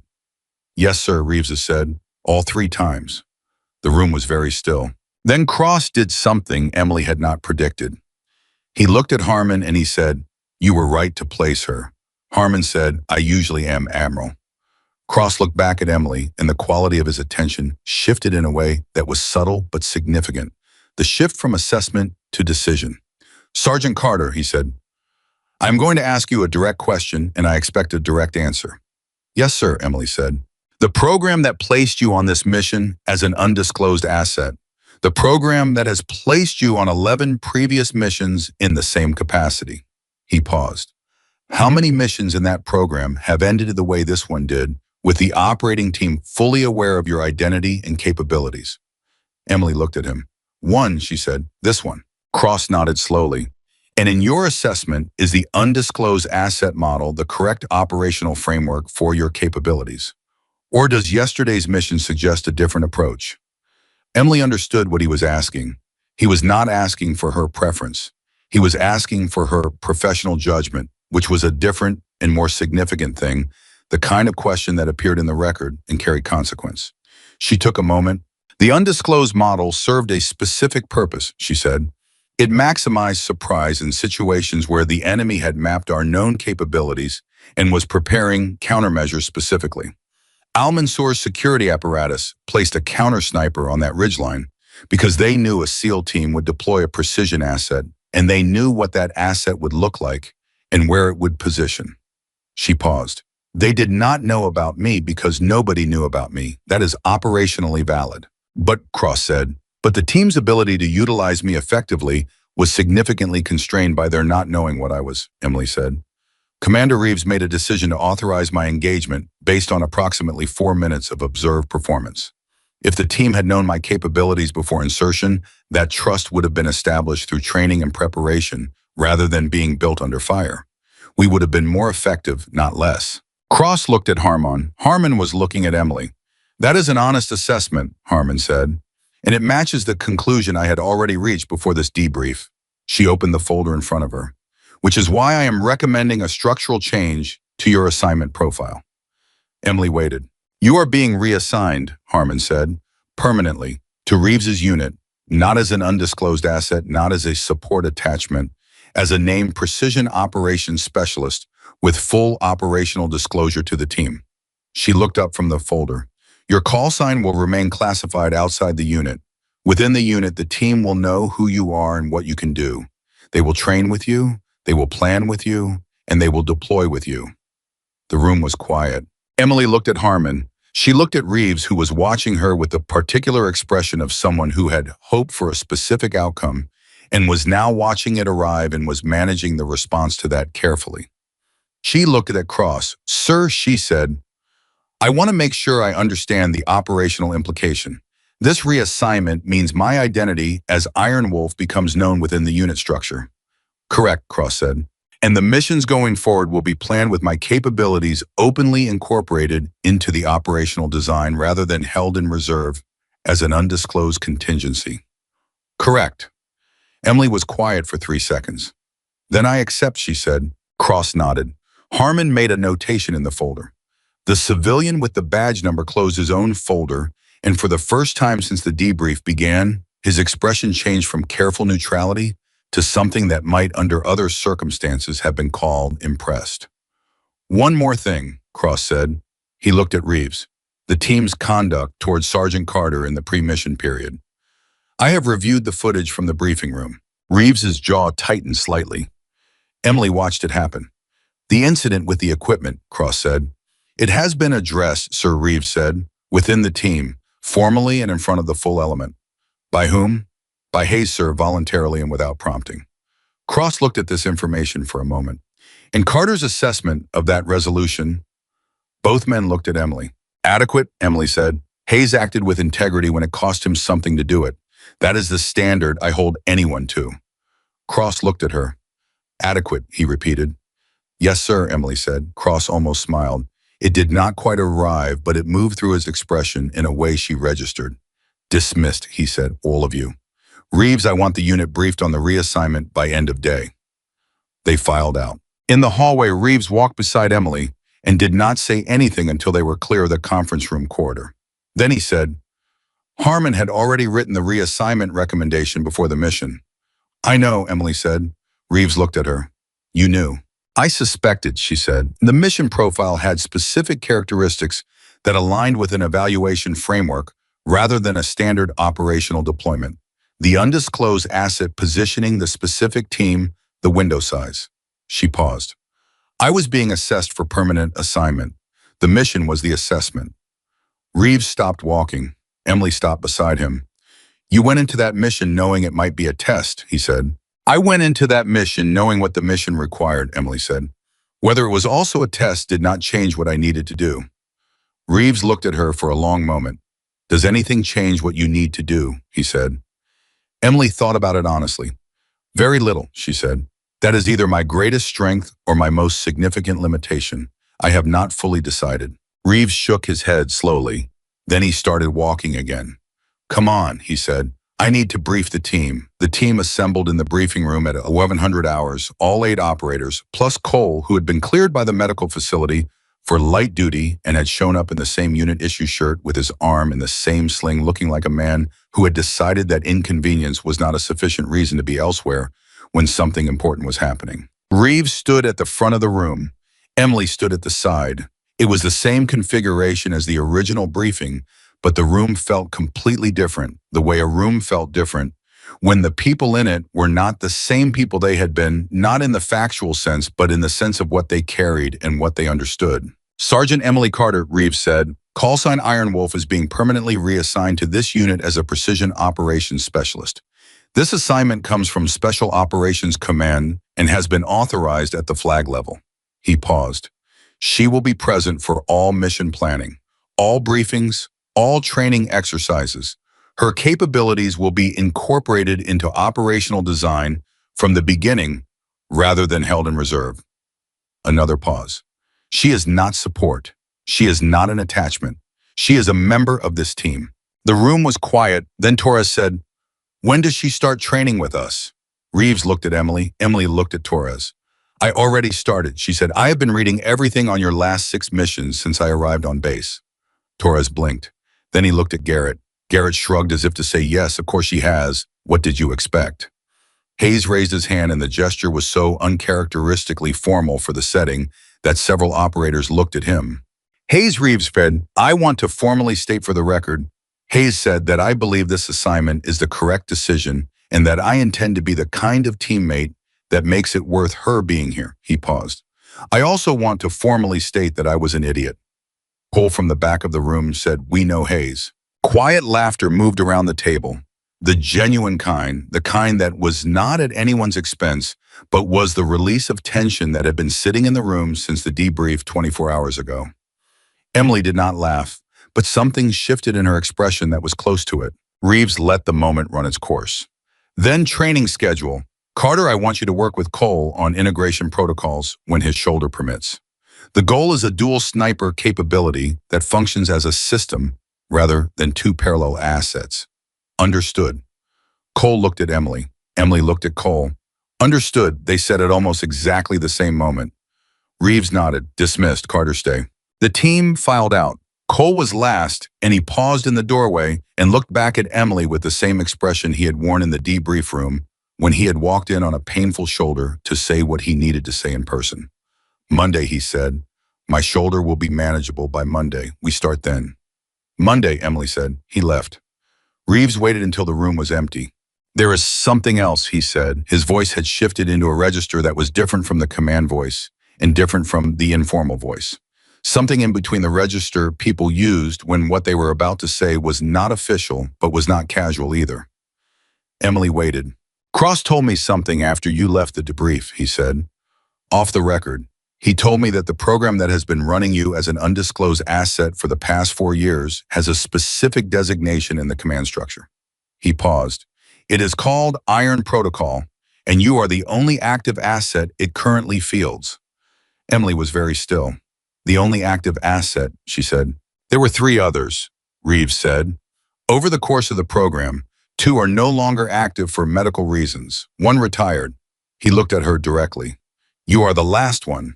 And Cross told me that the program has been under review for the past 8 months because Command has been trying to decide whether to continue running assets as undisclosed or to integrate them into teams permanently. This mission was the deciding factor, Emily said. This mission was the deciding factor, Reeves confirmed. Emily thought about that, about 12 deployments, about 11 missions where she had been the person nobody knew was there, who had done what the mission required and left without the people around her fully understanding what they had been standing next to. About the specific particular weight of that which she had described to Reeves as the job which was true and which was also not the complete picture which she had not told Reeves because he had not asked the right question until now. How do you feel about that? Reeves said. It was the right question. Emily looked at him. I feel like 12 deployments was the correct preparation for this one, she said. And I feel like this assignment is the correct next step. She paused. And I feel like the 40 seconds in Helmand Province that I have been carrying for 9 years are slightly lighter than they were yesterday. Reeves looked at her. That is the most personal thing you have said to me, he said. Yes, Emily said. It is, he nodded. He picked up his folder from the table and walked toward the door. He stopped with his hand on the frame. Carter, he said, sir. For what it is worth, he did not turn around. I have commanded this unit for 3 years. I have worked alongside people who are exceptional at this work. People who have given things to this job that cannot be measured. A pause. What you did on that mountain was not just technically exceptional. It was the kind of thing that changes how a team understands what they are capable of. Another pause. That matters, not just for the mission, for everything that comes after. He left. Emily stood in the empty briefing room. She stood there for a long time, not thinking about the mission, not thinking about the debrief or the reassignment or Cross or Harmon or the civilian with the badge number. Not thinking about Hayes in the hallway or Cole in the doorway or the specific quality of the laughter that had moved around the table when Hayes called himself an idiot. She was thinking about a rooftop in Helmand Province 9 years ago. About a young woman lying behind a rifle understanding for the first time what it meant to be completely alone with a decision that could not be undone. About the 40 seconds she had carried from that day forward, not as punishment, but as education, as the specific knowledge that hesitation had a cost and precision had a purpose. And the preparation you brought to a moment was the only thing that stood between the outcome you could live with and the one you could not. She was thinking about that woman on that rooftop, and she was thinking about what it would mean to her in that moment of absolute solitary wait to know what came after. The missions, the call sign, the shadow with the straight edge. Cole walking into a debrief room on a painful shoulder. Hayes in a hallway at 2100 hours, being honest in the way that cost something. She thought about all of it.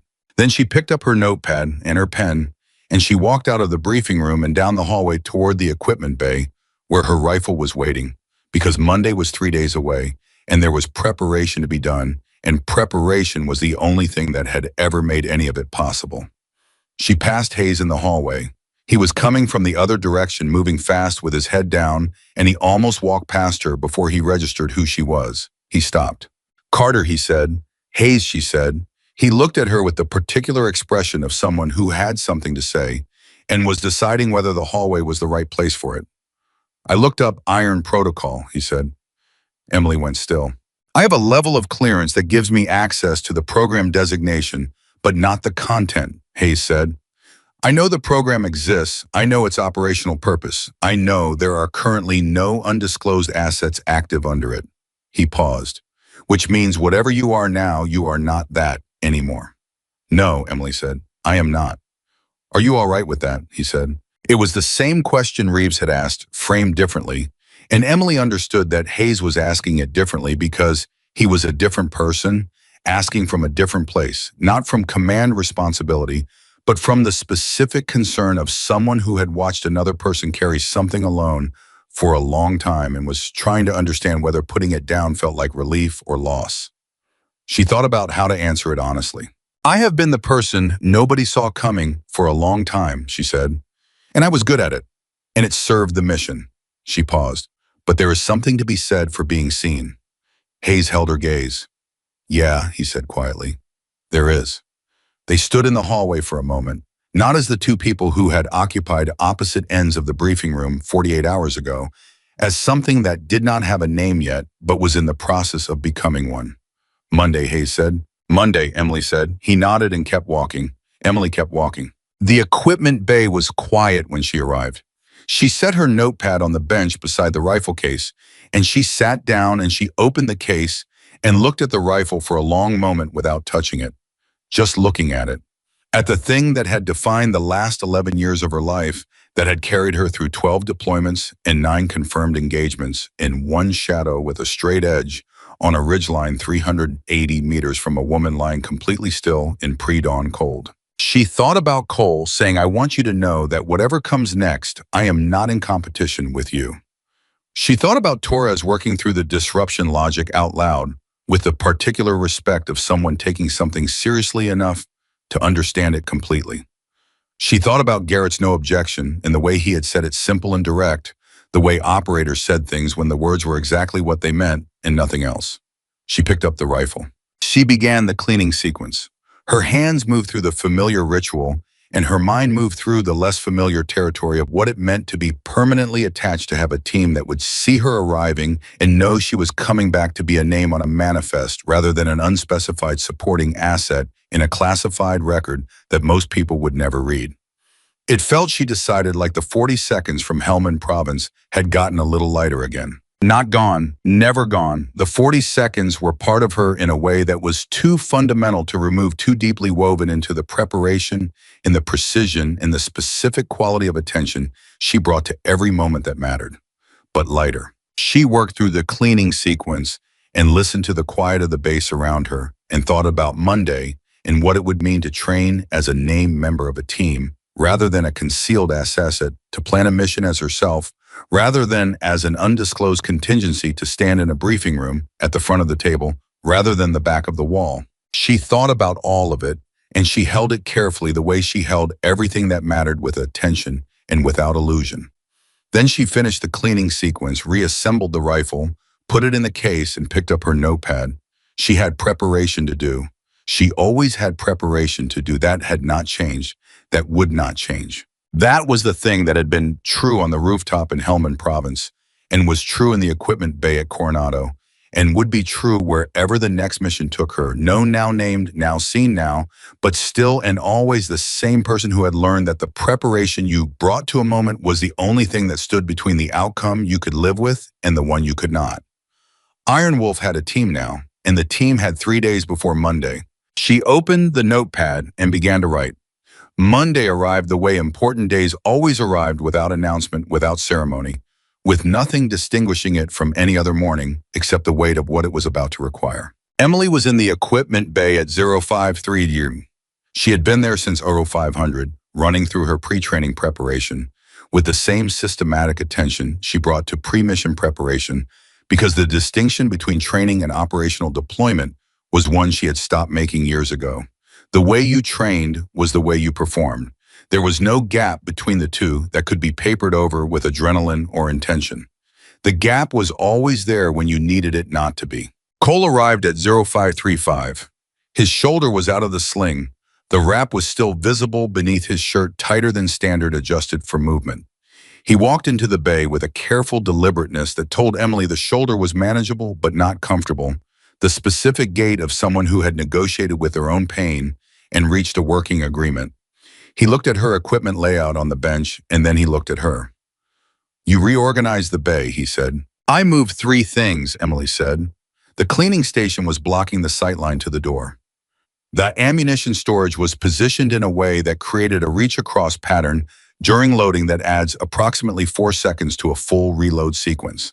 And the case rack was blocking the secondary exit, Cole said. Emily looked at him. I noticed it 2 months ago, Cole said. I kept meaning to move it. It is moved, Emily said. Cole looked around the bay again. Then he set down his gear bag and looked at her directly. How do you want to do this? Emily had thought about the answer to that question for 3 days, because the question was not as simple as it appeared. Integrating two precision assets who had each operated independently for years, who had each developed methodologies that were deeply personal and technically validated, required a specific kind of honesty that was harder than most operational conversations. I want to start with what we do not have in common, Emily said. Not what we share. The gaps are where integration either works or breaks. Cole was quiet for a moment. Most people start with strengths. Most people end up with two parallel operators instead of a system, Emily said. I am not interested in parallel. I am interested in multiplicative. Cole absorbed this. All right, he said, then let us start with the gaps. They worked for 4 hours, not on ranges, not on live fire, on the architecture of how two precision operators thought through a problem, which was the foundation everything else rested on. Emily walked a hole through her shadow identification methodology, the specific visual framework she had developed after Helmand Province, the way she categorized anomalies, and assigned them confidence levels and determined threshold conditions for action. Cole listened with the focused attention of a craftsperson recognizing a technique in another craftsperson's work not identical to his own, but achieving similar results through a different internal logic. Then Cole walked her through his wind reading process. He had developed a multi-input calculation method that used 4 simultaneous environmental indicators rather than the standard TUA system he had built over 7 years of operational deployment that he had never written down because it existed in his body more than in his mind. Emily listened and asked questions, and the questions were the kind that told Cole she was not learning the surface of the technique, but the reasoning beneath it. 80945 Hayes appeared in the bay doorway. He looked at both of them and at the layout of materials on the bench and at the whiteboard Cole had pulled out that was covered in diagrams Emily had drawn while explaining the confidence level framework. Are you two actually working, or is this what working looks like to snipers? Hayes said. Both, Cole said. Hayes came in and looked at the whiteboard. He studied it for a moment with the particular attention of someone who understood tactical frameworks well enough to follow an unfamiliar one if given enough visual information. This is a threat prioritization system, Hayes said. Environmental reading system, Emily said. Threat prioritization is downstream of it. Hayes looked at her. Can you build one of these for a non-sniper operator, specific to CQB entry sequencing? Emily looked at the whiteboard. Then she looked at Hayes. Sit down, she said. This will take 20 minutes. Hayes sat down. Cole watched this happen with the expression of someone observing something they had not anticipated but found they approved of. The 20 minutes became 40. Torres came in at 10:30 looking for Hayes and ended up sitting on an equipment case, listening to Emily walk through the threat reading framework adapted for close quarters entry, asking questions that were sharper than Hayes's, and building on the answers in real time. By 1100, Garrett had appeared drawn by whatever signal moved through tight-knit teams when something worth knowing was being discussed somewhere in their vicinity. At 11:15, Reeves walked in. He stood in the doorway and looked at the 4 operators sitting in various positions around the bay with the whiteboard covered in diagrams and Emily standing at the front of it like she had been standing at the front of that room for years. For years, he did not say anything. He listened for 3 minutes. Then he walked to an equipment case and sat down and kept listening. Emily noticed him arrive and registered his presence and kept going because the framework she was explaining was not complete, and an incomplete explanation was worse than no explanation, and Reeves sitting down was not an event that changed what the moment required. She finished at 11:40. The room was quiet in the productive way rooms were quiet when people were processing something they were going to use. Reeves said, "How long have you been developing this framework?" 9 years, Emily said. "And this is the first time you have taught it?" "Yes." Reeves looked at the whiteboard, at the operators around the room, at the specific quality of attention on every face. "Carter," he said, "what would it take to formalize this into a training module for the unit?" Emily looked at the whiteboard. 2 weeks and Cole's input on the precision-specific sections, she said. The CQB adaptation Hayes and Torres just worked through needs field testing before it goes into a module. Reeves nodded. "You have the 2 weeks. Cole, you are on modified duty until the shoulder is cleared anyway." "This is your modified duty." Cole almost smiled. "Yes, sir." Field testing for the CQB adaptation, Reeves said, looking at Hayes. That goes on the training schedule for next week. Copy, Hayes said. Reeves stood up and looked around the room one more time. This is what this unit looks like now, he said. Not loudly, not as a speech, as a statement of fact. All right, move out. Carter and Cole keep going. Everyone else has afternoon PT. The room emptied. Cole looked at Emily. Multiplicative, he said. That is the goal, Emily said. They kept working. At 1400 hours, something happened that neither of them had been preparing for. Reeves came back into the bay, and this time his face was different. Not the command face he wore during briefings and debriefs in the organized management of institutional processes. Something tighter, something that had arrived recently and had not been absorbed yet. Cole saw it before Emily did because he was facing the door and she was facing the whiteboard. Reeves, Cole said. Emily turned. Reeves closed the bay door. We have a situation, he said. He put a tablet on the bench between them. The screen showed a satellite image, mountain terrain, a compound Emily did not recognize, and a marker in the upper right corner that she recognized immediately, the classification indicator that meant the image had been processed within the last 6 hours. This came in 40 minutes ago, Reeves said, from the same intelligence network that gave us Al Mansour's location. Emily looked at the image. There is a survivor element from Al Mansour's security apparatus, Reeves said. They dispersed after the mission. We assessed them as degraded and non-operational. He paused. That assessment was wrong. Cole straightened. How wrong? They have consolidated at a new location, Reeves said. Approximately 140 kilometers from the original compound, and they have acquired something. He tapped the tablet and the image changed. Or someone. The new image showed a figure. Restrained. Kneeling. The image quality was poor, but the uniform was identifiable. Emily's jaw tightened. American, she said. Army Ranger Reeves said. Sergeant First Class David Morrow. He was part of a separate reconnaissance element operating in the region. His team was hit 18 hours ago. He is the only survivor. Reeves looked at both of them. They are using him as a signal. They know we are watching. They want us to know they have him. Why? Cole said. Because they want us to come, Emily said. Both men looked at her. They lost their commander, she said. They lost their compound. They lost their counter-sniper on the ridgeline and their target security element and their extraction vehicle in a single engagement sequence. She looked at the tablet. They know what hit them, and they do not know who. They are using Morrow as bait because they want to find out. Reeves nodded slowly. That is command's assessment as well. Which means the compound is prepared, Cole said. They are not holding Morrow because they want to negotiate. They are holding him because they want to draw in the asset that took their position apart. They want Iron Wolf, Emily said. The bay was very quiet. Reeves looked at her. Command has authorized a rescue operation. The mission profile is being developed right now. It will be briefed at 1800 hours. He paused. I am telling you two first because the mission profile has a specific requirement that involves both of you. A dual sniper element, Cole said. Yes, Reeves said. The compound has 3 elevated positions that cover the approach corridors. In the original operation, we had 1 corridor and 1 sniper. This compound was specifically designed with multiple angles. They built it to defeat a single precision asset. He looked at Emily. They have not accounted for 2. Emily looked at the satellite image. She looked at the 3 elevated positions Reeves was indicating on the screen.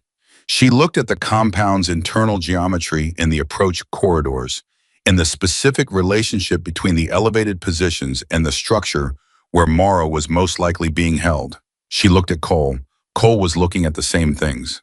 Position 1 covers the northern and eastern approaches simultaneously, Emily said.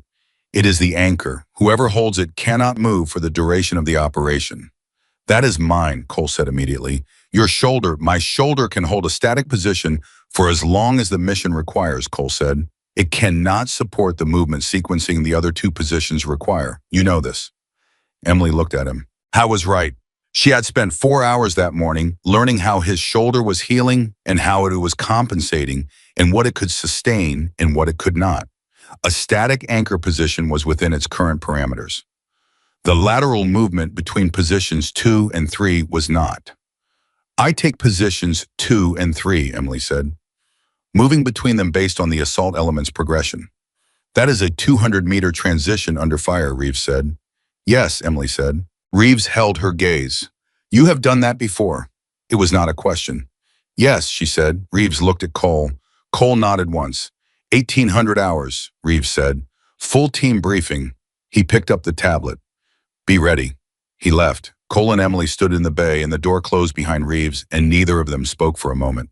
The information settled into the room like a change in air pressure, the specific weight of a mission that had not yet begun but was already making demands.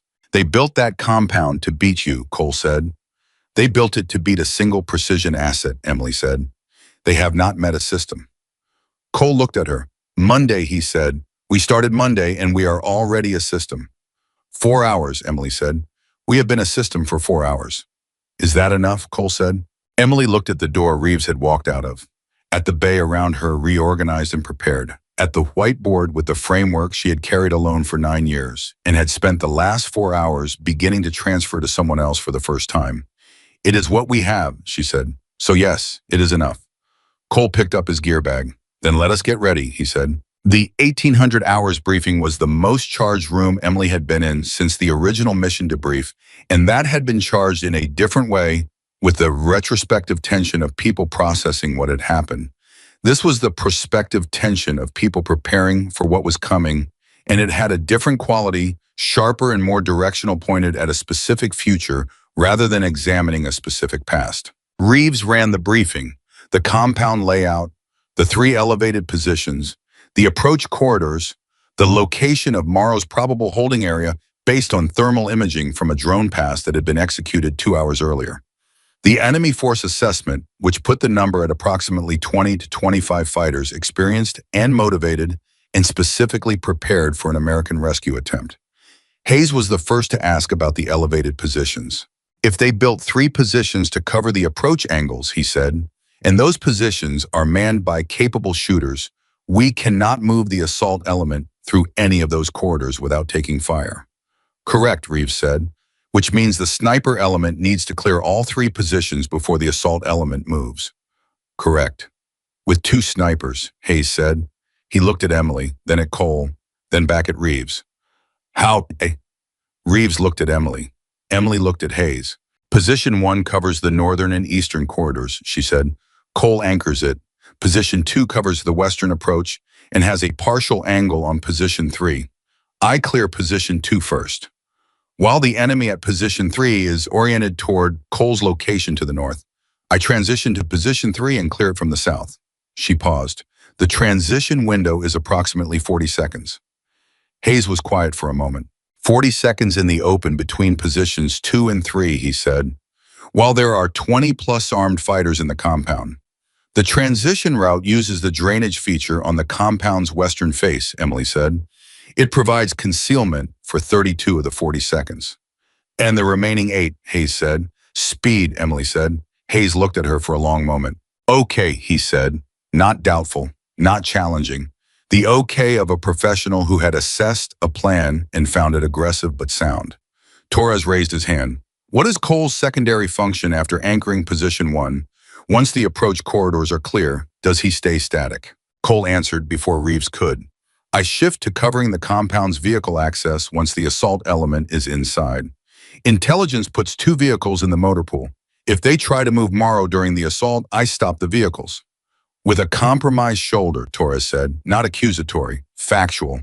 With a functional shoulder, Cole said. Functional is enough. Torres accepted this. The briefing continued for another 40 minutes, working through the assault sequence, the extraction corridor, the contingency plans for each of 3 identified failure modes.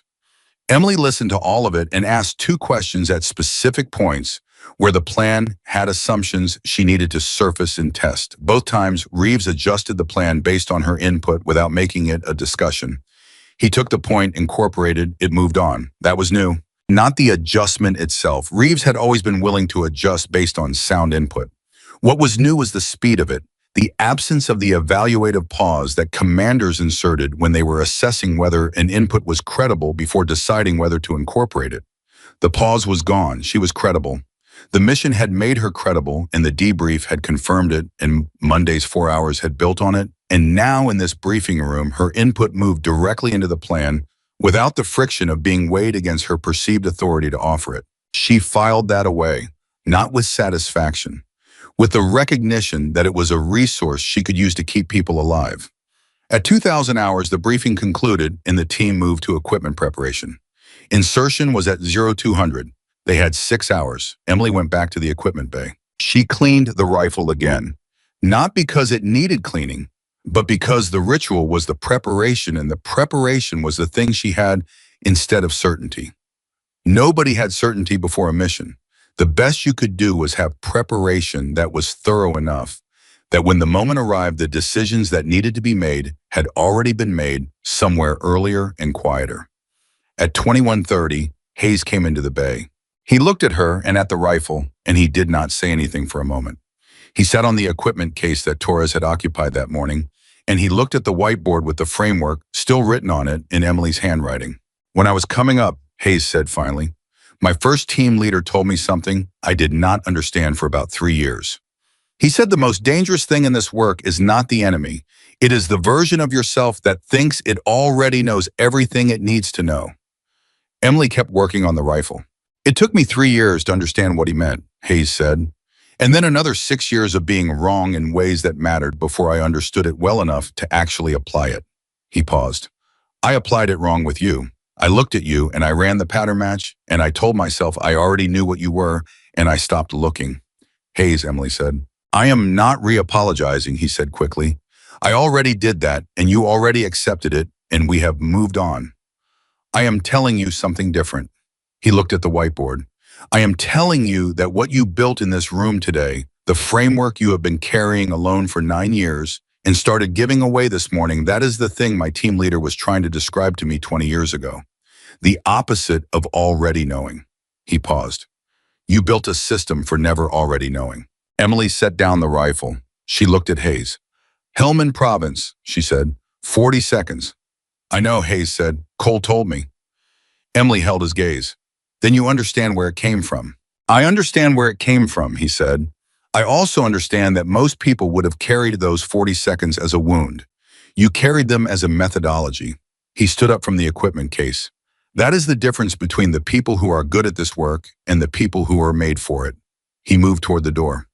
"Hayes," Emily said. He stopped. "Watch the eastern corridor during the assault," she said. "The compound's geometry creates a blind spot at approximately 30 meters from the gate. The thermal imaging shows disturbed earth in that area. It could be nothing. It could be a prepared fighting position." Hayes was very still. "You identified that in the briefing imagery," he said. "Yes." "You did not bring it up in the briefing." "I brought up the 2 gaps that were most likely to affect the primary mission flow," Emily said. "The Eastern Corridor blind spot is a contingency risk, not a primary risk. I did not want to add complexity to the briefing at the cost of clarity on the higher probability threats." Hayes looked at her. "But you are telling me now," he said. "Because you are the operator most likely to be in that corridor at that moment," Emily said. "And knowing it is there means you are already watching for it, which means if it is a prepared position, you have a half-second advantage." Hayes was quiet for a moment. Then he said, "This is what it looks like, isn't it? Having you on the team." Emily looked at him. "What does it look like?" she said. "Like someone who is always thinking 2 moves ahead," he said, "and choosing which moves to share based on who needs them and when." He paused. "Not because you are withholding, because you understand what each person needs to know and when they need to know it." Emily picked up the rifle again. "Get some rest, Hayes," she said. "You have 6 hours." "Copy," he said. He left. She finished the preparation sequence and put the rifle in the case and sat with it in front of her in the quiet bay. She thought about Morrow, about the compound built specifically to defeat what had been done to Al-Mansour's operation, about the 3 elevated positions and the 40-second transition and the 8 seconds of exposure on a route that was as good as she could calculate, but was still 8 seconds of exposure. She thought about Cole saying functional is enough, and she thought about the 4 hours they had worked that morning, and she thought about multiplicative, the word she had used to describe what she was building with him, what she was building with all of them. She thought about the 40 seconds from Helmand Province, And she thought about how they had gotten lighter with Cole's visit to the debrief room, and lighter again with Hayes in the hallway, and lighter again when Reeves had said, "What you did on that mountain changes how a team understands what they are capable of." They were not gone. They would never be gone. But they were carrying weight that felt different now. Not the weight of a solitary thing that she held alone, but something shared in the way that the framework on the whiteboard was now shared, existing in other people's minds, as well as her own, distributed and therefore stronger. At 01:30, the team assembled for final equipment checks. Emily moved through her own engine with the automatic precision of someone whose body had incorporated the sequence so completely that her mind was free to observe the room while her hands worked. She watched the team. The specific efficiency of people who had done this together before. The small automatic adjustments they made for each other, the way Torres handed Garrett a piece of equipment before Garrett reached for it, the way Hayes checked his own gear and then checked the man beside him without being asked. She was not outside that yet. She was still learning the rhythms, the specific texture of how this unit moved through its pre-mission preparation. But she was closer to inside it than she had been 4 days ago, and the distance was closing in a way she recognized as real rather than procedural. Cole appeared beside her during the final check. His shoulder was wrapped. His movement was careful. His eyes were clear. "You ready?" he said. "Yes," she said. "You." "Functional is enough," he said. "It is," she said. They looked at each other for a moment. "If something goes wrong on the transition," Cole said. His voice was quiet enough that only she could hear it. "If the timing is off and you cannot reach position 3 cleanly." "I abort and regroup to position 2, Emily said. "We hold the anchor and call for plan contingency B." "Which means Morrow's window gets smaller." "Which means Morrow's window gets smaller," Emily said. "That is the math. I know the math." Cole held her gaze. "I know you know it. I am not questioning your calculation." He paused. "I am telling you that the team is better with you on it than without you on it. And Morrow's window matters, but so does that." Emily looked at him. It was, she realized, the most precise thing anyone had said to her in a very long time. Not a compliment, not reassurance, a tactical assessment of value delivered as honestly as he would have delivered any other tactical assessment, with the same language and the same weight. "Copy," she said. "Copy," he said. Reeves gave the movement order at 01555. The team went out into the dark and loaded onto the helicopter and lifted into the night. And Emily sat in the web seating with her rifle case between her knees and the familiar weight of the mission settling around her. Hayes was across from her. In the dim interior light that she could see, his jaw was set, but his hands were loose. The posture of a professional who had learned to hold tension in the right places and release it in the ones that would cost him reaction time. He caught her looking, and she did not look away, and he did not either. He gave her one nod. She gave him one back. Torres was checking his rifle in the dark by the same ritual she had observed in every professional shooter she had ever worked alongside, the body, confirming through repetition what the mind already knew. Garrett was looking at the floor with the internal focus of a person who did their best pre-mission thinking, with their eyes pointed at nothing. Cole sat with his shoulder angled carefully and his eyes closed and his breathing measured. Reeves was on comms with command, receiving the final intelligence update, his voice low and level, the voice of a man transmitting calm into a system that needed it. And Emily looked at all of them, these 8 men she had known for 4 days and who had known her for 4 days and with whom she was flying into a compound built specifically to take apart what they were, and she held it, the weight and the privilege and the specific gravity of it. She thought about the woman who had driven through the night from Camp Pendleton with a cold cup of gas station coffee and a rifle case in the trunk, who had timed her entrance to the briefing room so that nobody would have too long to look at her, who had stood at the back of a room while a man threw her equipment out the door and said, "You are a filing clerk with a fancy bag." She thought about that woman, and she thought about this moment, and she thought about everything in between, the shadow with the straight edge, and Cole walking into the debrief room, and Hayes in the hallway at 2100 hours and 4 hours on a Monday morning that had turned 9 years of solitary methodology into the beginning of something shared. She thought about the 40 seconds from Helmand Province, and for the first time she did not think of them as something she carried. She thought of them as the reason she was ready. The helicopter flew north through the dark, carrying 9 people toward a compound that had been built to stop one of them and had not counted on the rest. The landing zone appeared below. The team loaded out in the efficient, automatic sequence of people whose bodies knew this without being told. Emily was the last one off the helicopter. She stepped onto the ground and the cold hit her face and her hands settled on the rifle case with the particular certainty of someone who had prepared for exactly this moment. Not this compound, not this night, not these specific 3 elevated positions in the 40-second transition and the 8 seconds of exposure. But this moment, the one where everything she had built across 12 deployments and 9 engagements and 4 days with a team that had started by throwing her equipment out, a door came down to the single requirement of being exactly what the mission needed completely and without reservation in the dark on a cold mountain with 8 people who were counting on her to be the thing they could not do without. She had been the person nobody saw coming for a long time. She was done being invisible. Iron Wolf moved toward the compound, and the